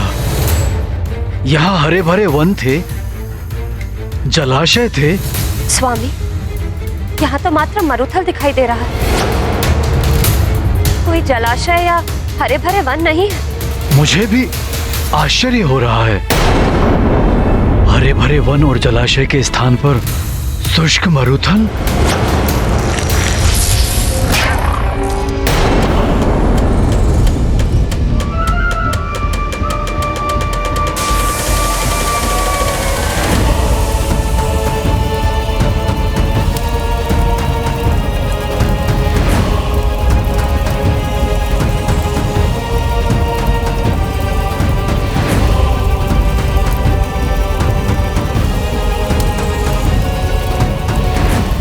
कालदेव, आपके आदेश को पूर्ण कर दिया है मैंने। कालदेव का मार्ग अब सुगम हो गया है। कालदूत भी आ गए हैं।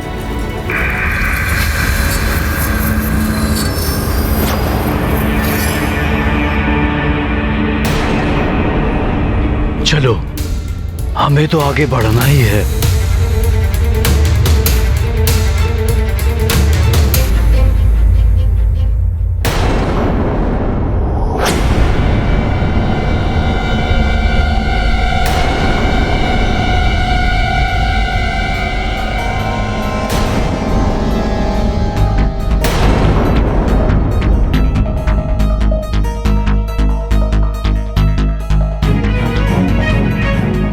यहाँ की जमीन तो अग्नि की भांति तप रही है।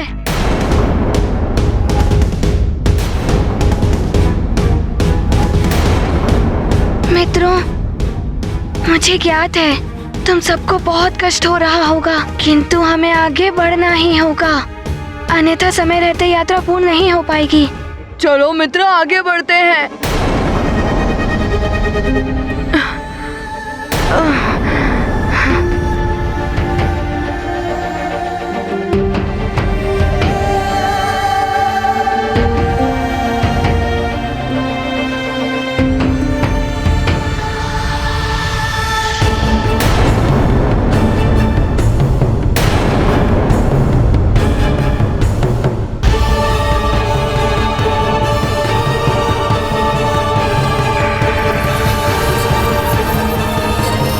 काली छाया, रुक जाइए।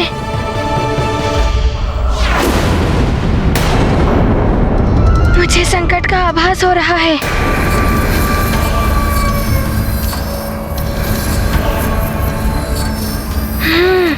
विकराल कालदूत, कैसे रोकूं इन्हें?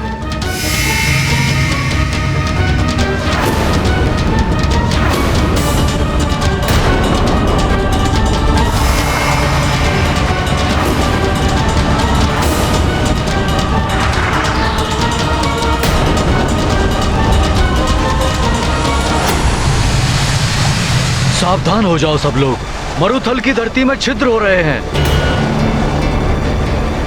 ये सब कुछ अपने भीतर खींच लेते हैं।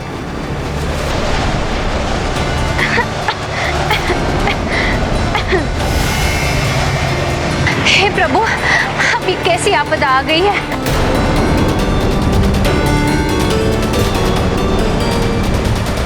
क्या हो गया हनुमान? इस धरती के भीतर इस बवंडर को कैसे रोकोगे?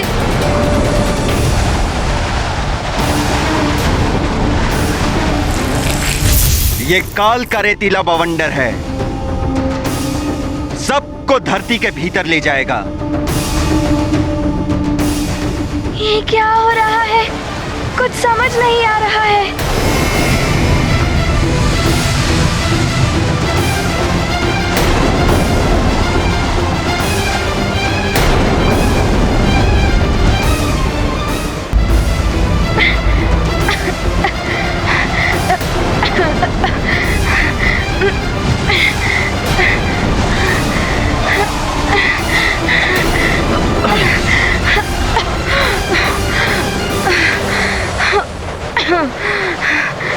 ये सब आपदाएं हनुमान के कारण आ रही हैं।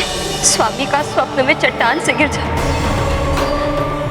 मुझे तो बहुत भय लग रहा है स्वामी। उचित होता कि हम भवन में ही रहते। ऋषि मतंग ने बताया था कि यदि हम महामृत्युंजय महादेव के मंदिर में जाएं और उस मंत्र की पूजा करें तो हमारे सारे कष्ट दूर हो जाएंगे।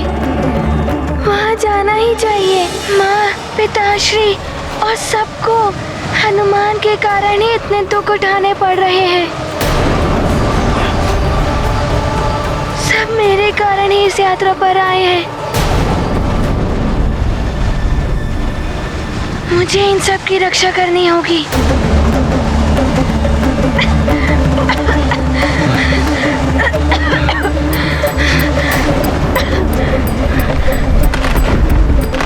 हे प्रभु, अब आप ही रक्षा कीजिए इस आपदा से।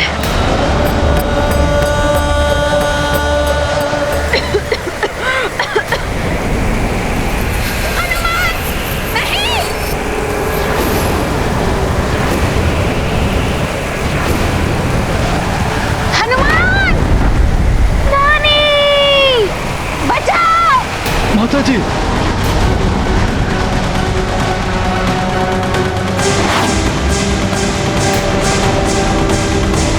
हनुमान!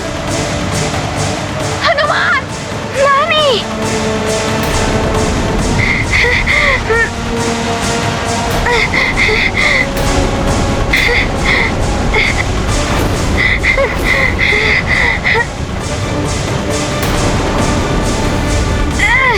नानी, आप मेरा हाथ मत छोड़िएगा, कसकर पकड़िए।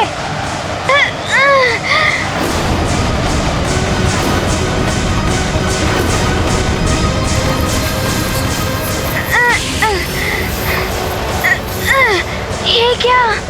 अन्य स्थानों पर भी रेत के छिद्र हो रहे हैं। सखा, शीघ्र कुछ करो। आप सब मेरी पूंछ को पकड़ लीजिए, फिर धरती के भीतर नहीं जा पाएंगे।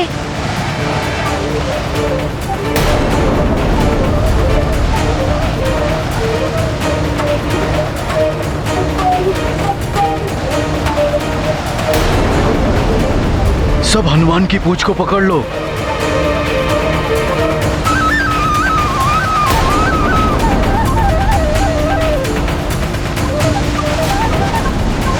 पिताश्री, आप भी पूंछ पकड़िए। नहीं पुत्र, मेरे कारण ही बार बार कष्ट हो रहा है। मैं ऐसा नहीं होने दूंगा पुत्र। नहीं पिताश्री, ऐसा मत करिए। नहीं, सबकी रक्षा करने के लिए मुझे आगे बढ़ना ही होगा। आगे बढ़ना ही होगा पुत्र। पिताश्री रुकिए।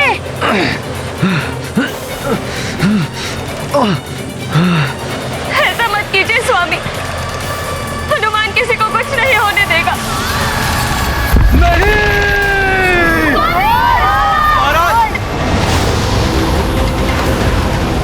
केसरी जी!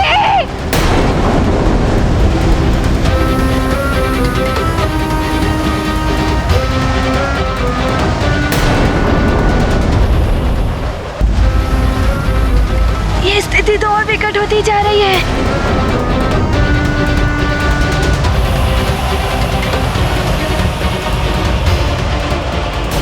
नानी को रक्षित करूं या पिताश्री को?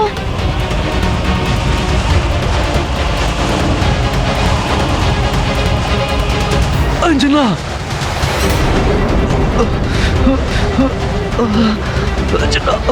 अंजना,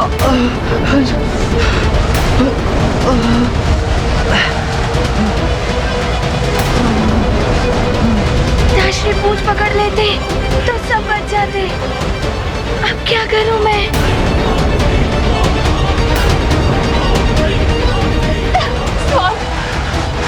थोड़ी और शक्ति लगाकर बाहर आने का प्रयास कीजिए स्वामी। माँ कस के खींचे पिताश्री को। अंजना, मैं पूर्ण प्रयास कर रहा हूँ, किंतु कोई शक्ति है जो मुझे भीतर ही भीतर खींच रही है। पिताश्री! अंजना, रहने दो अंजना। ये दैवीय शक्ति के समक्ष हम वानर शक्ति का कोई अर्थ नहीं, कोई अर्थ नहीं अंजना।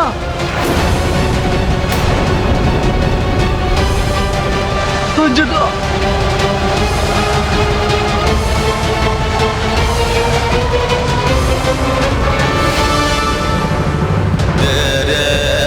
अंजना, अंजना, अंजना।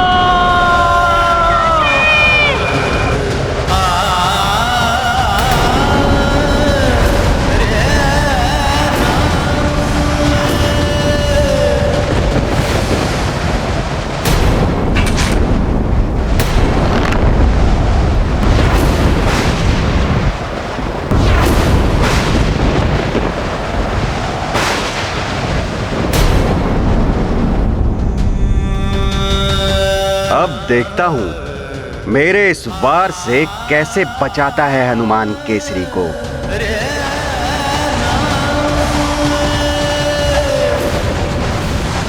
ये हनुमान के कारण क्या हो गया? पिताश्री रेत के भीतर चले गए।